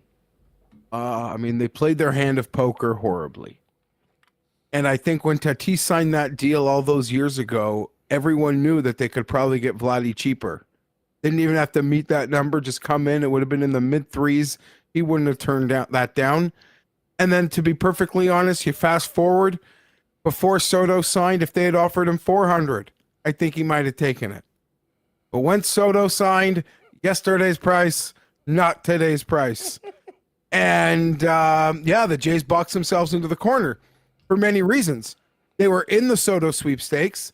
They were in Ohtani sweepstakes. They had showed they'd had the money. The fan base was just tortured, Hustler. Tortured. The Roki Sasaki, another one. Corbin Burns, another one. So then it's like, well, we have this money, but no one wants to take it. And then there's one kid from, Canadian passport who said, I'll be a Blue Jay. I want to stay a Blue Jay. And that was it. They didn't really have a choice. Had they signed Soto, they were probably prepared for a future without him, but they boxed themselves into a corner and they couldn't move on. And it would have paralyzed the team all summer. It truly would have.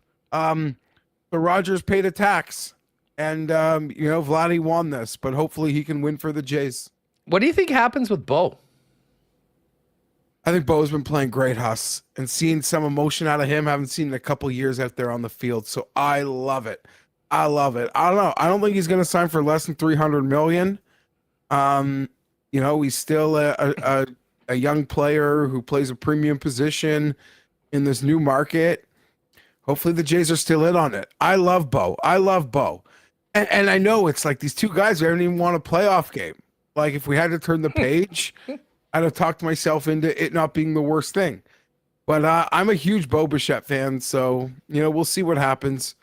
But credit to Rogers, they had to step up and do it, and they did it. Well, been a nice start for the Jays, too. A couple wins in Boston this week after getting swept in New York, coming off the good news of the Vladdy deal. Gausman on the bump tonight for the Jays against the Red Sox, against Tanner Houck. Enough about the Jays. Let's get down to business. The Masters. Folks, head on over to Mayo Media Network. Pat has got so much content getting you ready for the event before you're finishing up your pools or your bets or whatnot. Scotty and Rory, and then a big gap before that next group of contenders on the odds board, Fienberg. Are we going to be seeing one of the favorites do it at a short number, or do you think the winner's coming further down the board? And if so, how far down? Sitting here on Wednesday, I probably do think the favorites are going to win. But back-to-back is nearly, only been done twice. It's very hard. There's a lot going on there. And on the other side of it, Hustler, would be the fact that Rory's got a long history here, and a lot of it not great. So is it that hard to envision a world where it's not those two? At which point, doesn't that open it up for as wide open a Masters as you could think of? Yeah, I mean, listen, I think that you can make arguments for guys, on some pretty long numbers on the board, but it's hard not to start with Scotty and Rory. And I'm with you. I mean, Scotty is so good, but he hasn't really put it all together this year consistently. And, with the field and the challenge of Augusta National, although he has won it twice, I'm not sure that he'll be the guy. The Rory is the story. I mean, if Rory could do it, finally complete history, the career Grand Slam. After 10 years from winning a major, it would be great. But honestly, Geoff, as great as his game is and everything that we've seen, it's like these demons that get at Rory, which is bizarre for a guy that's won the tournaments and the majors that he's had, but it really can't be ignored. You know, he seems like he's coming at a really good mental space. Like, I've been through the ringer. I've suffered like as bad, like heartbreaking loss as you could suffer, and it really hurts. And then like you wake up a couple days later, you realize it's not so bad. Like, I don't have it so bad. I'll be fine. You know, so he's been tried and tested, Huss. As long as I don't get clipped by, like, he doesn't clip one of my bets at the line, I'm pulling for Rory. I am. I'm a golf fan before I'm a golf bettor. Right? I mean, I desperately love to have a sweat and win my bets this weekend, but I'll probably cry for Rory. I really will. Like, to have pulled it off, to have conquered Augusta, complete the Grand Slam, everything about the last decade, everything about just the last 3 or 4 years. It'd be truly magical. What would be most magical would be to get Rory and Scotty battling. Because to think how incredible both have been in the last year and a half, 2 years, they've never dueled. Not one time. Not one time. The PGA's made efforts by making these elevated events, Huss, and like taking away cuts and limiting a big percentage of the field. They're, force feeding that head-to-head matchup. It has not developed. So the thought of it developing on the Augusta stage on a Sunday is just like it's orgasmic, truly. Major championship golf is the best, and Masters is, got that place in the fields that makes them all better. The problem is, when's the last time we've had a competitive Sunday really at the Masters? It's been a lot of chalk, and it's been uncompetitive finishes. And we had Brian Harman win at 90-1 last week, Minwoo Lee 40 the week before, Victor at 70-80 the week before. There's chances to clip numbers betting the PGA. But the Masters, you almost got to come in being like, it's hard to bet a little, win a lot, right? Like, it just is. And I think that's a headspace to probably come in with it.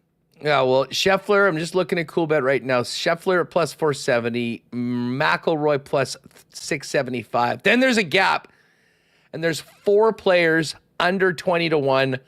John Rahm's actually dropped. He was 17-15. He's now 14-1. Morikawa is 15-1. Bryson 17. And Ludwig Oberg, who was the 3rd ranked guy, is now 6th at 19-1. Are you on anybody under 20-1 on this tournament? So I am one of those on John Rahm at 17-1. It's a bit of a leap of faith, Huss, but I've seen, the data, the strokes gain data out of Live show, like, he's still John Rahm. Should he be winning tournaments on Live? Absolutely. Am I naive enough to believe there's no way this guy prepares for Live events like he prepares for this? There's just no way. He could tell me it means the same. There's like that nothing's changed in his preparation. Ain't no way I'll believe it. Even if he told it to me to my face. I mean that. But the Masters, John Rahm's like the 9th story this week.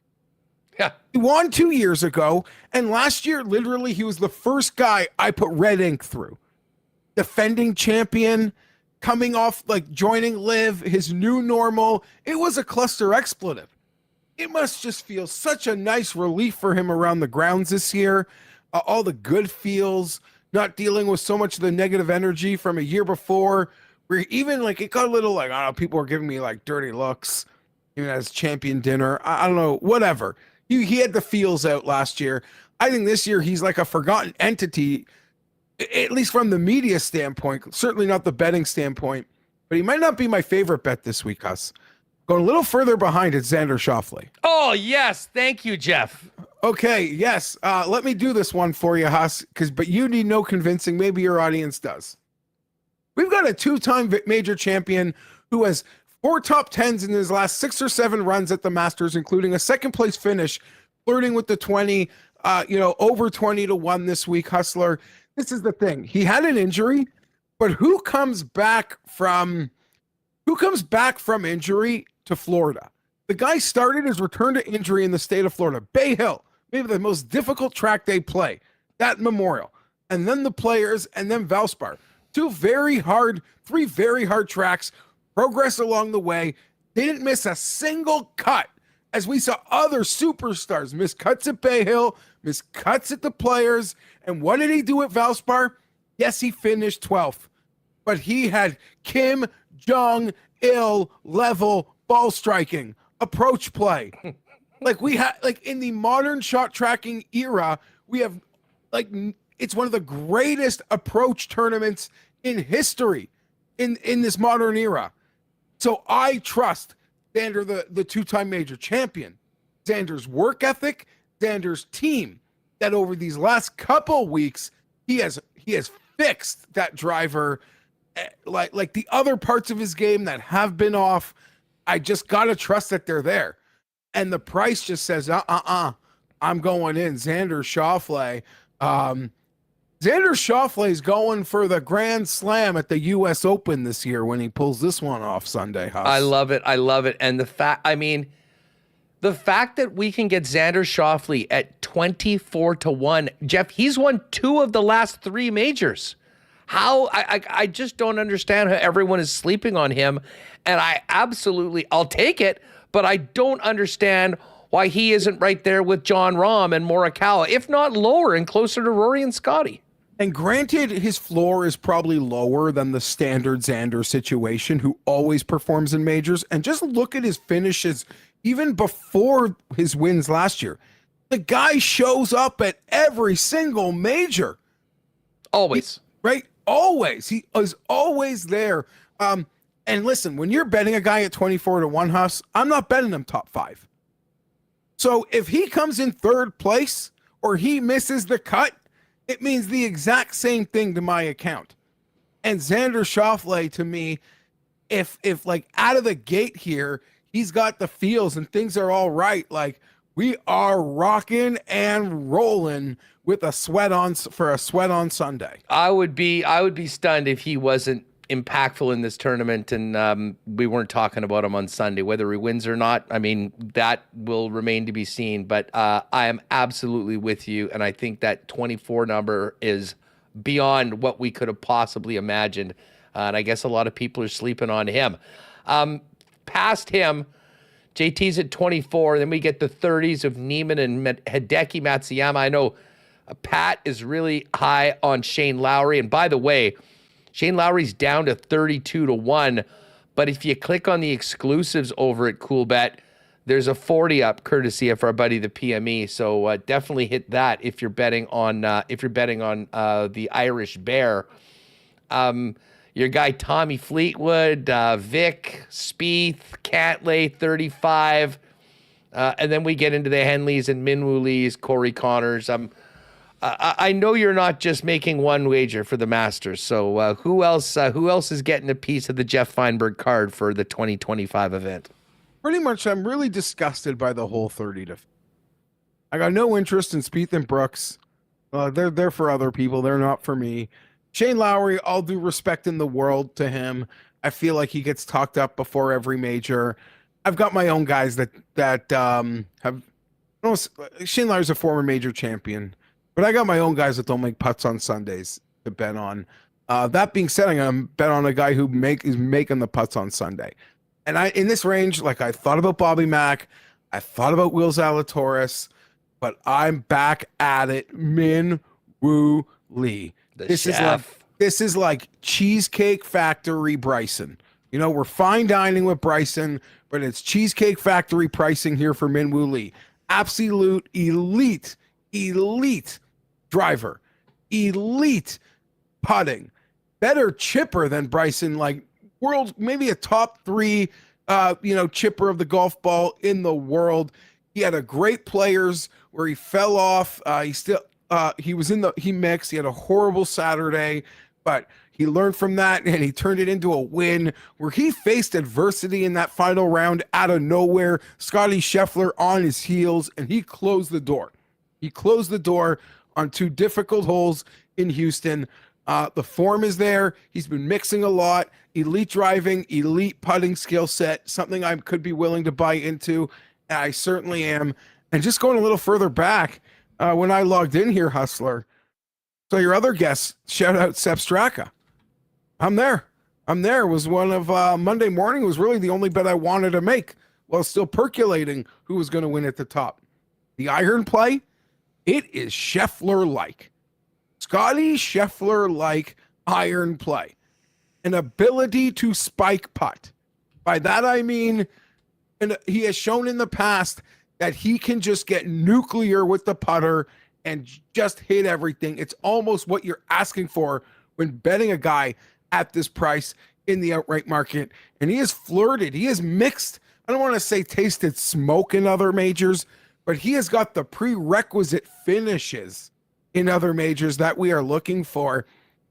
I mean, can you imagine Sepp Straka winning this and the continued wagon our boys Team Ryder Cup Europe become heading in to Bethpage, New York as we take down a roadie this fall, Huss?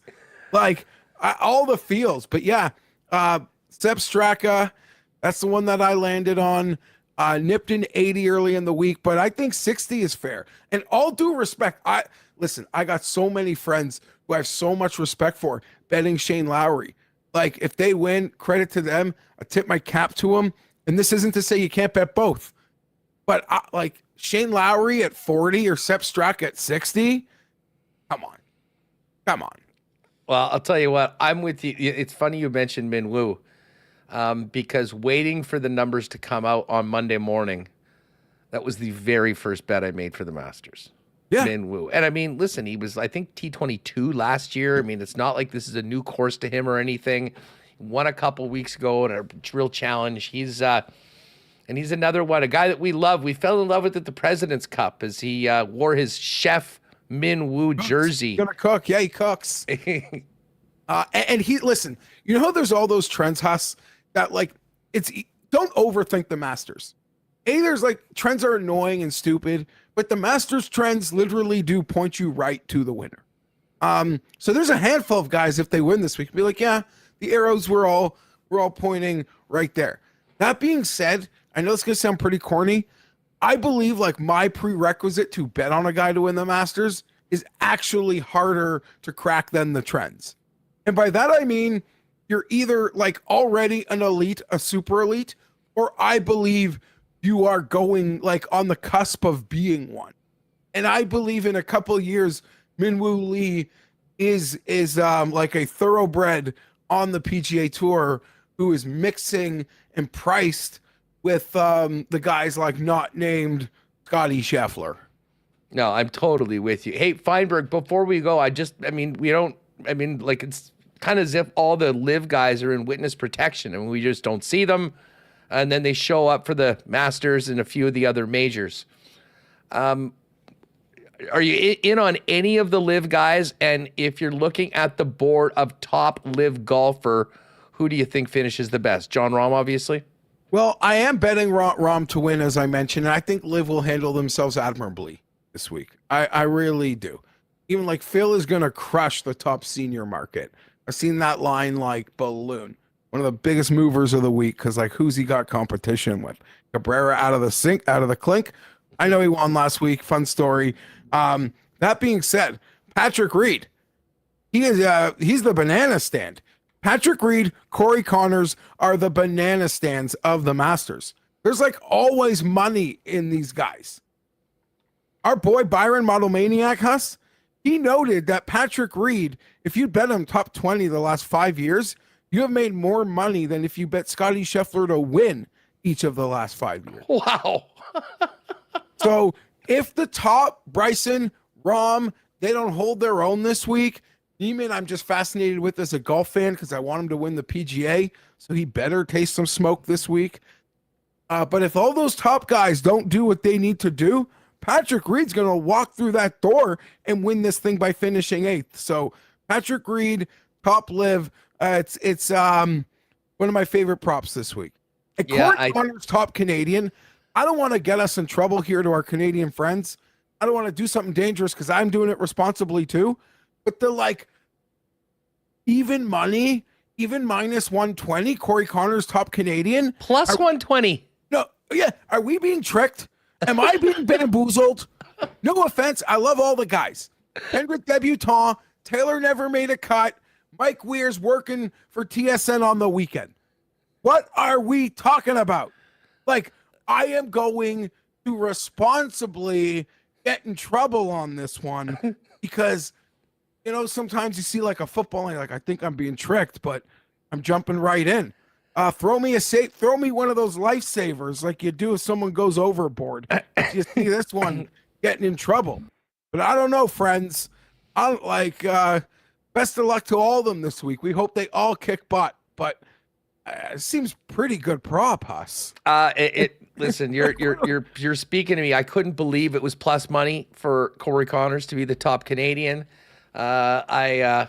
I'm in with you on that one with a significant chunk, and that was the bet. My favorite one, frankly, that I used the 30% win boost on as well. I'm going to potentially, like my whole outright card, I might be trying to win back on that. You know what I mean? Like my whole week is break even on that other prop I like quickly out the door. Our boy Benny Ann, top Asian. I'm worried about Hideki, but 4.5, 5-1. Benny Ann, pretty high floor. That'll be great. Fienberg, it's a huge week over at Mayo Media Network. I know you guys have already done the show. Pat's got so much content dumped. But what is coming up on Friday? Will you guys be sweating out the cut live on the stream when we're finished? Yeah, absolutely. Friday, cut sweat. It's hard to give an exact time. We try to be like the last hour 45 of the coverage. So we'll sort of give an exact time Thursday night. But yeah, we'll be sweating that cut. Not a big one. But yeah, cut sweat Friday night over at Mayo Media. All the laughs, Tim will be there. They'll be making fun. Who did he hear? Who, by the way, who did Tim put the Ander curse on for this event? He has got Bryson to win. Henley was another one of his picks, and I forget his third. So that Bryson was his top pick, though. Well, there was no doubt that he was going to go with the Live guy, being maybe the biggest Live fan that we've got in our circles right now. Big week in Miami. Hey, dude, this has been a lot of fun. Thank you. Have a great Masters weekend. We'll be in touch, and good chance we'll be seeing you in early June with the rest of the boys for what should be an amazing weekend. Thanks for doing this. And now I'm like, oh, am I going to cheer against the Jets because I want to hang out with you? That sucks.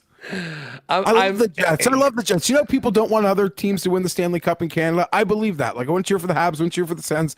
The Jets, I want it for you guys. I do. Appreciate it, dude. Appreciate it. Well, as I said, one way or the other, I'll be seeing you soon, but good chance it'll be for the Canadian Open, but we will just see how it goes. Good luck with the bets. Let's go Xander, Minwoo, 1-2 in some order. Let's go. Let's cook, Huss. Let's cook. At G Fienberg 17 on X, gang. Give him a follow. And if you want some really fun Masters content before you finish it all up tonight, head on over to Mayo Media Network. Great Masters convo with Geoff. Of course, cannot wait for tomorrow and Friday when throughout the show we'll be dropping our Masters and golf reports, courtesy of our friends at Breezy Bend. And I got to tell you, I know that the incredible groundskeeping staff has been working hard on the course, and we're getting some nice weather for the weekend, finally getting into double digits. And we're basically less than 2 weeks away from teeing it up at Breezy Bend. If you're looking for an amazing long-term home at one of Winnipeg's top private courses for you and your family, find out more about Breezy Bend at breezybend.ca or give our pal Corey Johnson a call over the clubhouse with details on getting on the waiting list moving forward into the 2025 season. All right, speaking of the Masters, Eric Hawerchuk is going to join us in just a minute. Of course, we know Eric is the son of Jets icon Dale Hawerchuk. And I had a great chat with Eric at a few games actually over the last little while.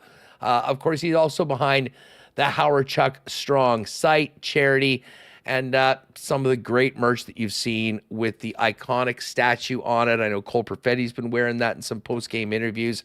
And Eric's in town right now for a few more hours, taking care of some business, getting some white Hawerchuk Strong gear out for the people. Took in the game on Monday, and of course, he's also a golf pro, having formerly played on the Canadian tour. So what a perfect time to talk a little Jets and a little Masters with Eric Hawerchuk, who joins us now on Winnipeg Sports Talk. Eric, welcome back to WST. How are you, buddy? What's up, Hustler? How you doing, buddy? Hey, dude, I'm on high. I can't wait for this game tomorrow. Still buzzing from how good was Monday night? I knew you were back in the building. I mean, not only was it a great crowd, big stakes games, but I mean, that's a performance that gets any Jet fan fired up for what could be possible come playoff time. It was incredible. And to top it off, it's also Masters week. So, I mean, we've got the Masters. The Jets are hot. They're winning. Flying up here.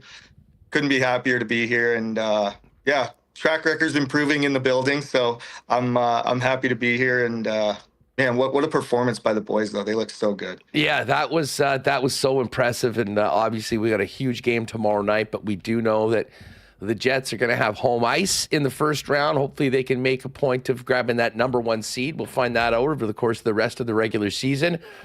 But the playoffs are coming, and I have to say, your Hawerchuk strong gear today looks particularly playoff ready. Some whites are in right now. The hat's beautiful. We've seen some of the players wear them. I know Cole Perfetti, after his big game a couple weeks ago, did his interviews in them. But a new shipment of white Hawerchuk strong gear just in time for the playoffs? Yep, exactly. I rushed a couple orders, but we're all the whiteout gear that we have, it's all in the Jets gear store. So that's where you got to get it if you want to get it. We have some other merch on HawerchukStrong.com, but you know, the whiteout gear is Jets gear exclusive for the whiteout, and you know, you can get it all over town, and I think they sell it online and ship it all over. So get it right there. Yeah, HawerchukStrong.com is the website. But again, if you want to get the whiteout line, all in white, perfect for playoff attendance, it's now at Jets Gear, and you can pick that up. And again, the website is HawerchukStrong.com. You know, just quickly on that, on the charity, you've done a bunch of things in the name of your late great father, but one of them has been, take some kids that might not normally get a chance to see National Hockey League games and Winnipeg Jets hockey to it. And I know that's something that you're real proud of, and want to thank people that have supported the charity by making it happen. Yeah, start by saying I couldn't do this without the support of this community and this amazing province, and you know, people all over North America. Frankly, I've got friends in Arizona wearing the stuff. So, but yeah, we started our season ticket program this year. We've sent a ton of kids who maybe otherwise wouldn't get the chance to go to an NHL game.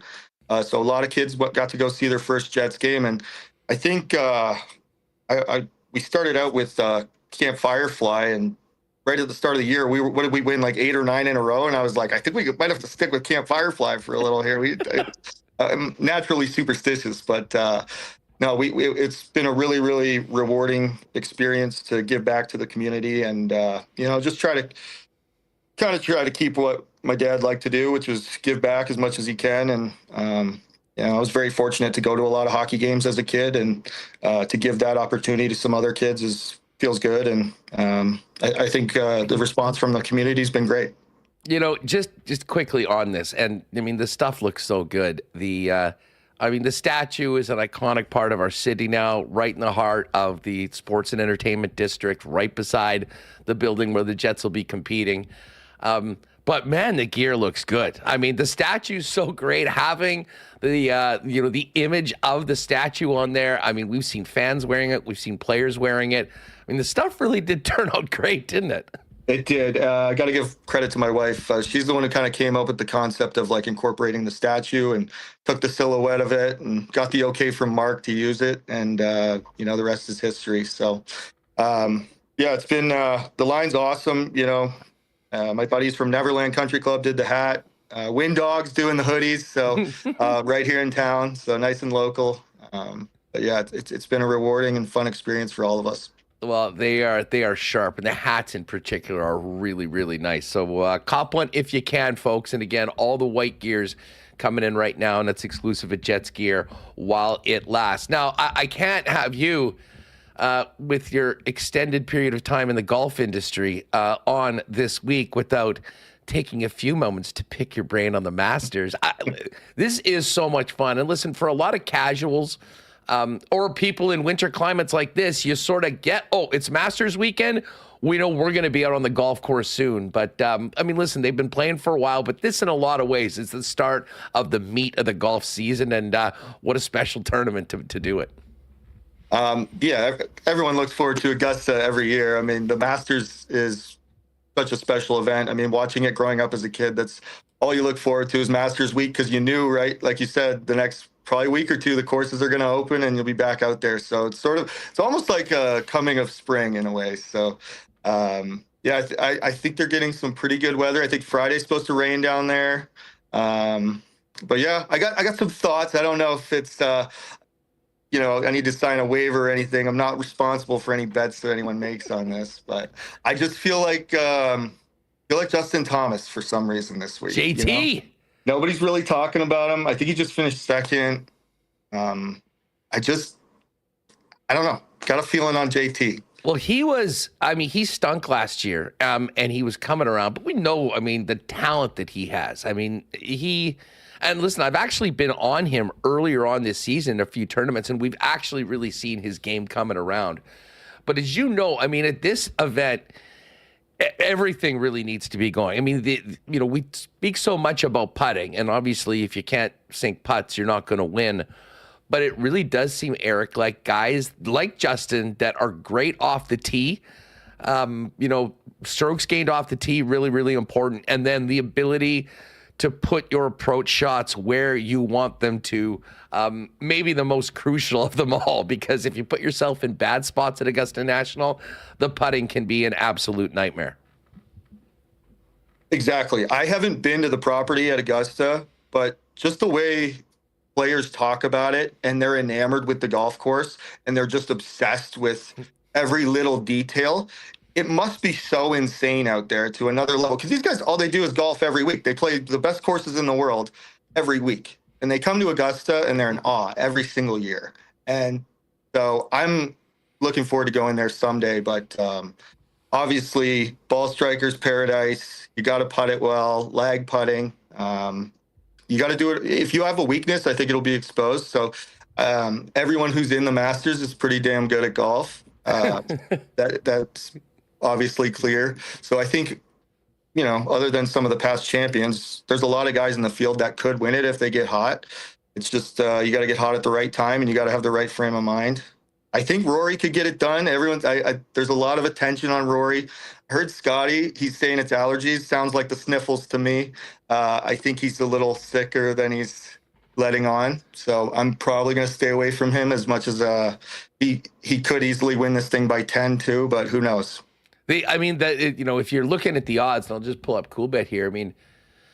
Scheffler's plus 470, Rory's plus 675, and then there's a big gap. It really has seemed like those are the two favorites, and then you've got that next group of contenders.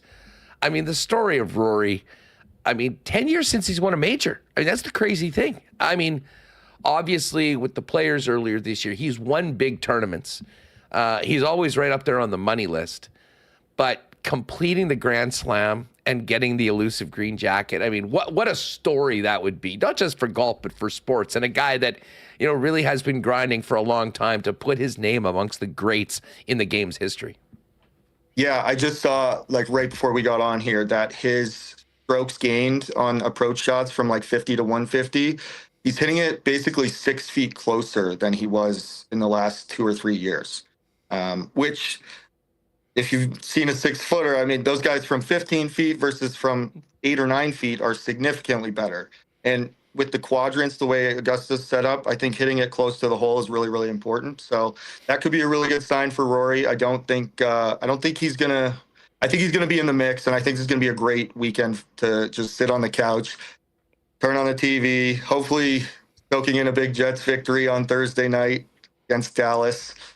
I think it's gonna be a great week. Well, and you know what? For Jet fans and fans of the Masters, honestly, I don't think this week could be any better. You've got the opening round on Thursday, the huge game in Dallas on Thursday night, and then regardless of what happens, Masters all day Friday, all day Saturday into Jets Blackhawks, and then the final round on Sunday.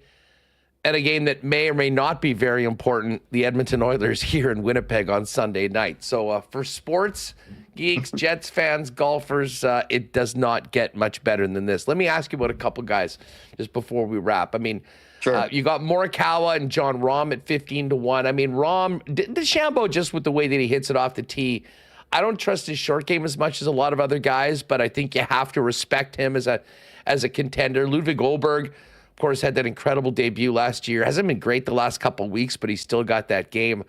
But, you know, you mentioned your guy JT at 24-1. I'm on Xander Schauffele. There is nobody talking about Xander. I know he started the season a little bit late because he had some work done on it, but I mean, you're telling me I can get the guy that's won 2 of the last 3 majors? Great point. 24-1? I will have a piece of Xander Schauffele. I can tell you that. Okay, you know, because I scrolled right by him, and you're totally right. Like 2 of the last 3 majors. That's crazy. But you got to think about those live guys. Like, frankly, John Rahm, if he was playing PGA Tour, he's the top 5 guy, you know, in the world. So that's another guy to keep an eye on. DeChambeau, obviously exciting to watch. He's actually on the TV right now. What about Brooks? I mean, Brooks is a guy that hasn't been particularly good on live, I don't think, this year. But he just, unlike maybe any other guy in the sport, he can look like he does not care at all and then show up at majors and alpha everybody into submission and go out and win the damn tournament. Yeah, he has some sort of alter ego in the majors that he just turns into and just lives off that. So, yeah, you can't count any of these guys out. So that's why I think maybe I bias from staying away from Rory or Scotty on any of those, just because there's so much hype. And, you know, I think you pointed out the odds are pretty low on them anyway. So I'd like, you know, you're picking a dark horse in Xander Schauffele or, you know, you're getting some. I'd rather enjoy to see a horse come from the back. Well, I'll tell you what, tomorrow's going to be a real fun day.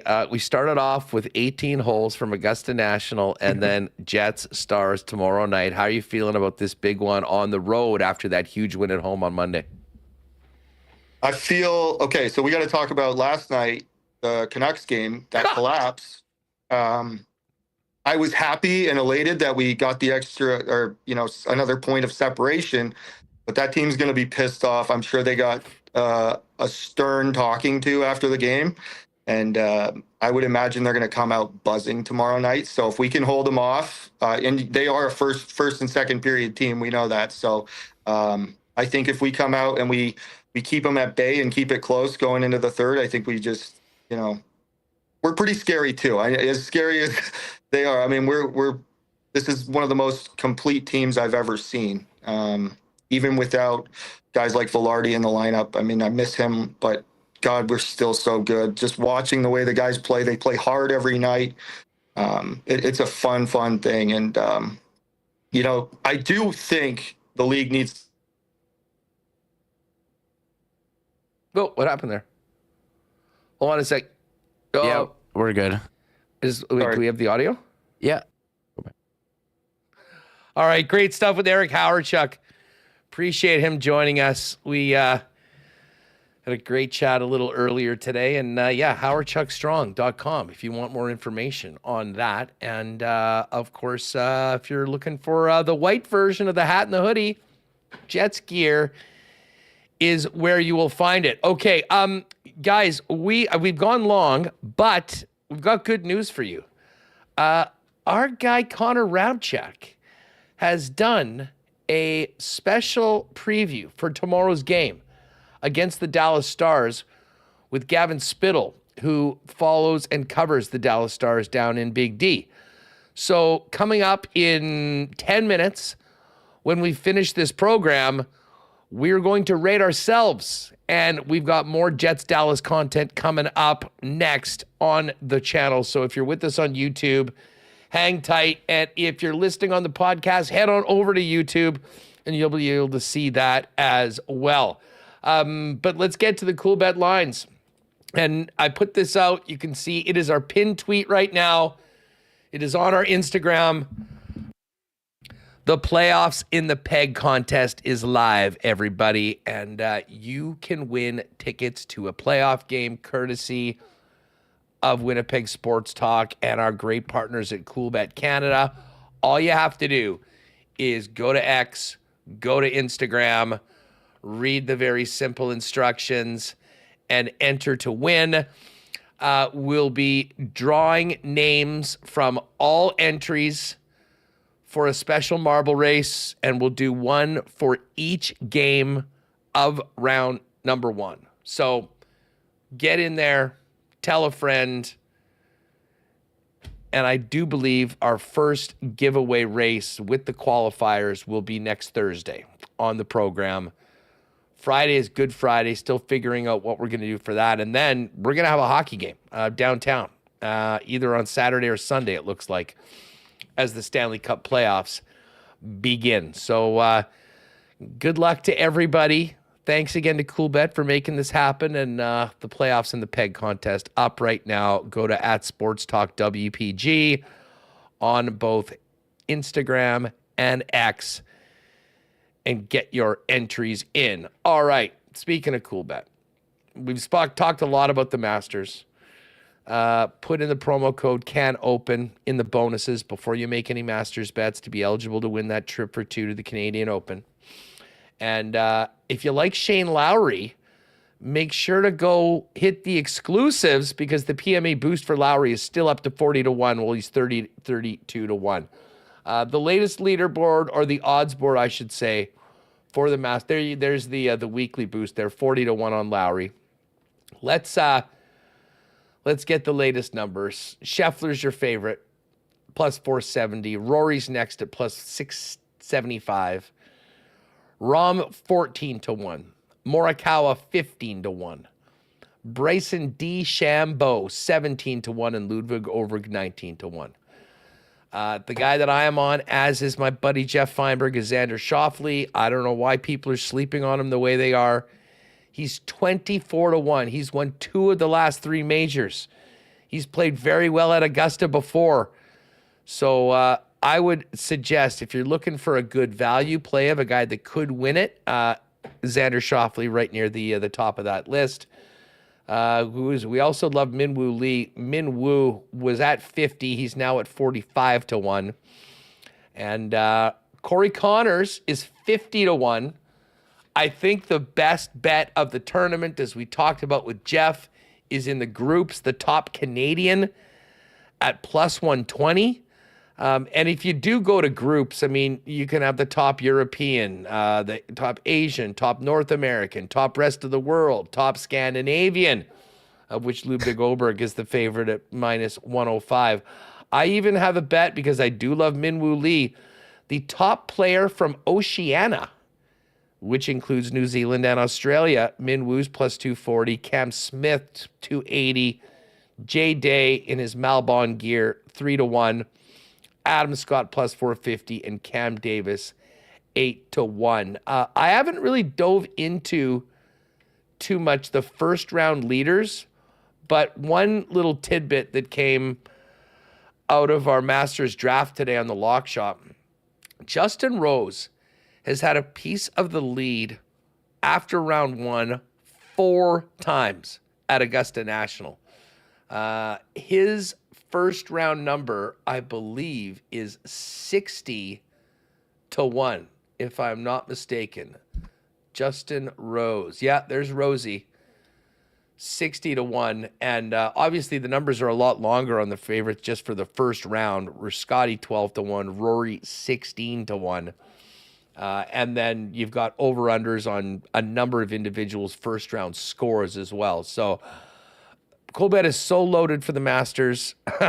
But again, come tee off tomorrow, it all disappears. They will have live betting throughout it, so stay on top of it over at coolbet.com. Oh, one other thing I should mention about Coolbet contests. This weekend is your last weekend to get in on the trip to the UFC in Montreal. Similar, if you go to the promotions, you just have to click that button and opt in.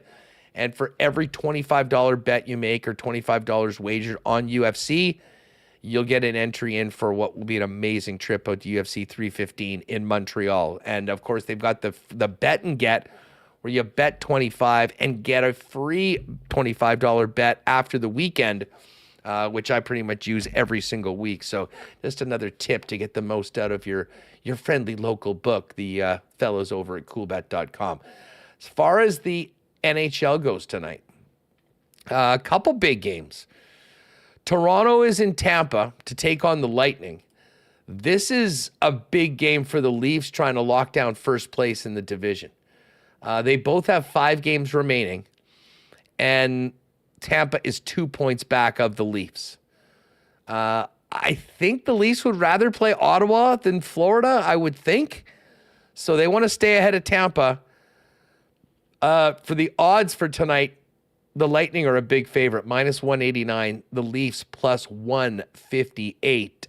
Rangers down to their last out, minus 189 favorites against the Flyers, who were plus 158. Now, can the San Jose Sharks do the Flames a favor tonight?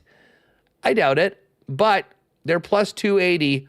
The Wild minus 345. And big news just in the last hour, Kaprizov, Eriksson Ek, both activated by the Wild. So they're getting their studs back as they get a little closer to the playoffs and first and foremost try and lock down their spot in the postseason tournament. While Flames fans will be cheering for the Sharks to upset the Wild, Calgary is in Anaheim. They're minus 154 favorites. And the St. Louis Blues, who just came to Winnipeg, got whooped and had their 12-game win streak broken. They are in Edmonton to take on the Oilers. And it's just amazing, Remis, to see how lines move depending on who's playing. No two guys in the league probably have a bigger effect on their team's odds than Draisaitl and McDavid. And without them, that's a reason why we're seeing the Blues and Oilers basically a pick'em for tonight's game. Blues minus 108, Edmonton minus 110. Yeah, nice 8:22 local puck drop there in Edmonton. Interesting start time, I guess, with the Wednesday night national game. You have the Leafs first and then Edmonton after. And I'm curious how this is going to affect the Oilers when they start the playoffs, having so many games without their 2 superstars. And also the MVP race as well. How is Hellebuyck's, or not Hellebuyck, how is this going to affect Hellebuyck or McKinnon? Or I actually think Kucherov, we haven't even mentioned him. Guy's leading the Art Ross. 0 mention. Wasn't even listed on the Hart Trophy Hustler. Is pretty pretty the incredible. book has it at basically a 3-horse race. And what's weird, I mean, Draisaitl didn't play. Hellebuyck let in 1 goal on Monday.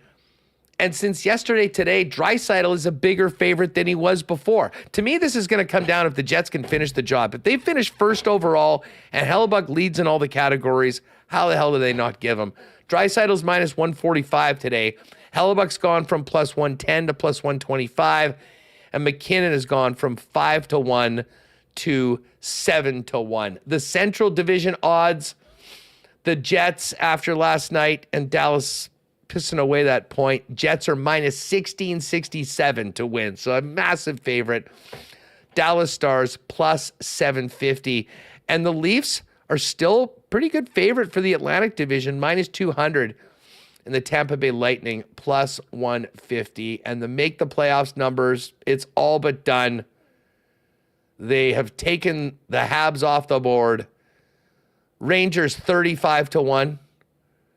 And Calgary still plus 550, but they could be off the board tonight if they don't win and San Jose gets a win. Minnesota minus 2,000 to get in as the 8th seed. All right, that is going to do it for us. We've got a special preview for tomorrow's game between the Stars and the Winnipeg Jets with Connor Rabchak and Gavin Spittle. We'll go to that right now. We'll see you tomorrow on WST. Thanks to all of our sponsors that make the show happen each and every day. And again, get to our social media contest and get your name in to win and go to the playoffs in our Playoffs in the Peg contest. Connor and Gavin, Jet Stars preview next right here on WST. Oh my God! Oh! Shut it down! Let's go home! Thanks for tuning in to Winnipeg Sports Talk Daily. Make sure to subscribe on YouTube and your favorite podcast feed at winnipegsportstalk.com.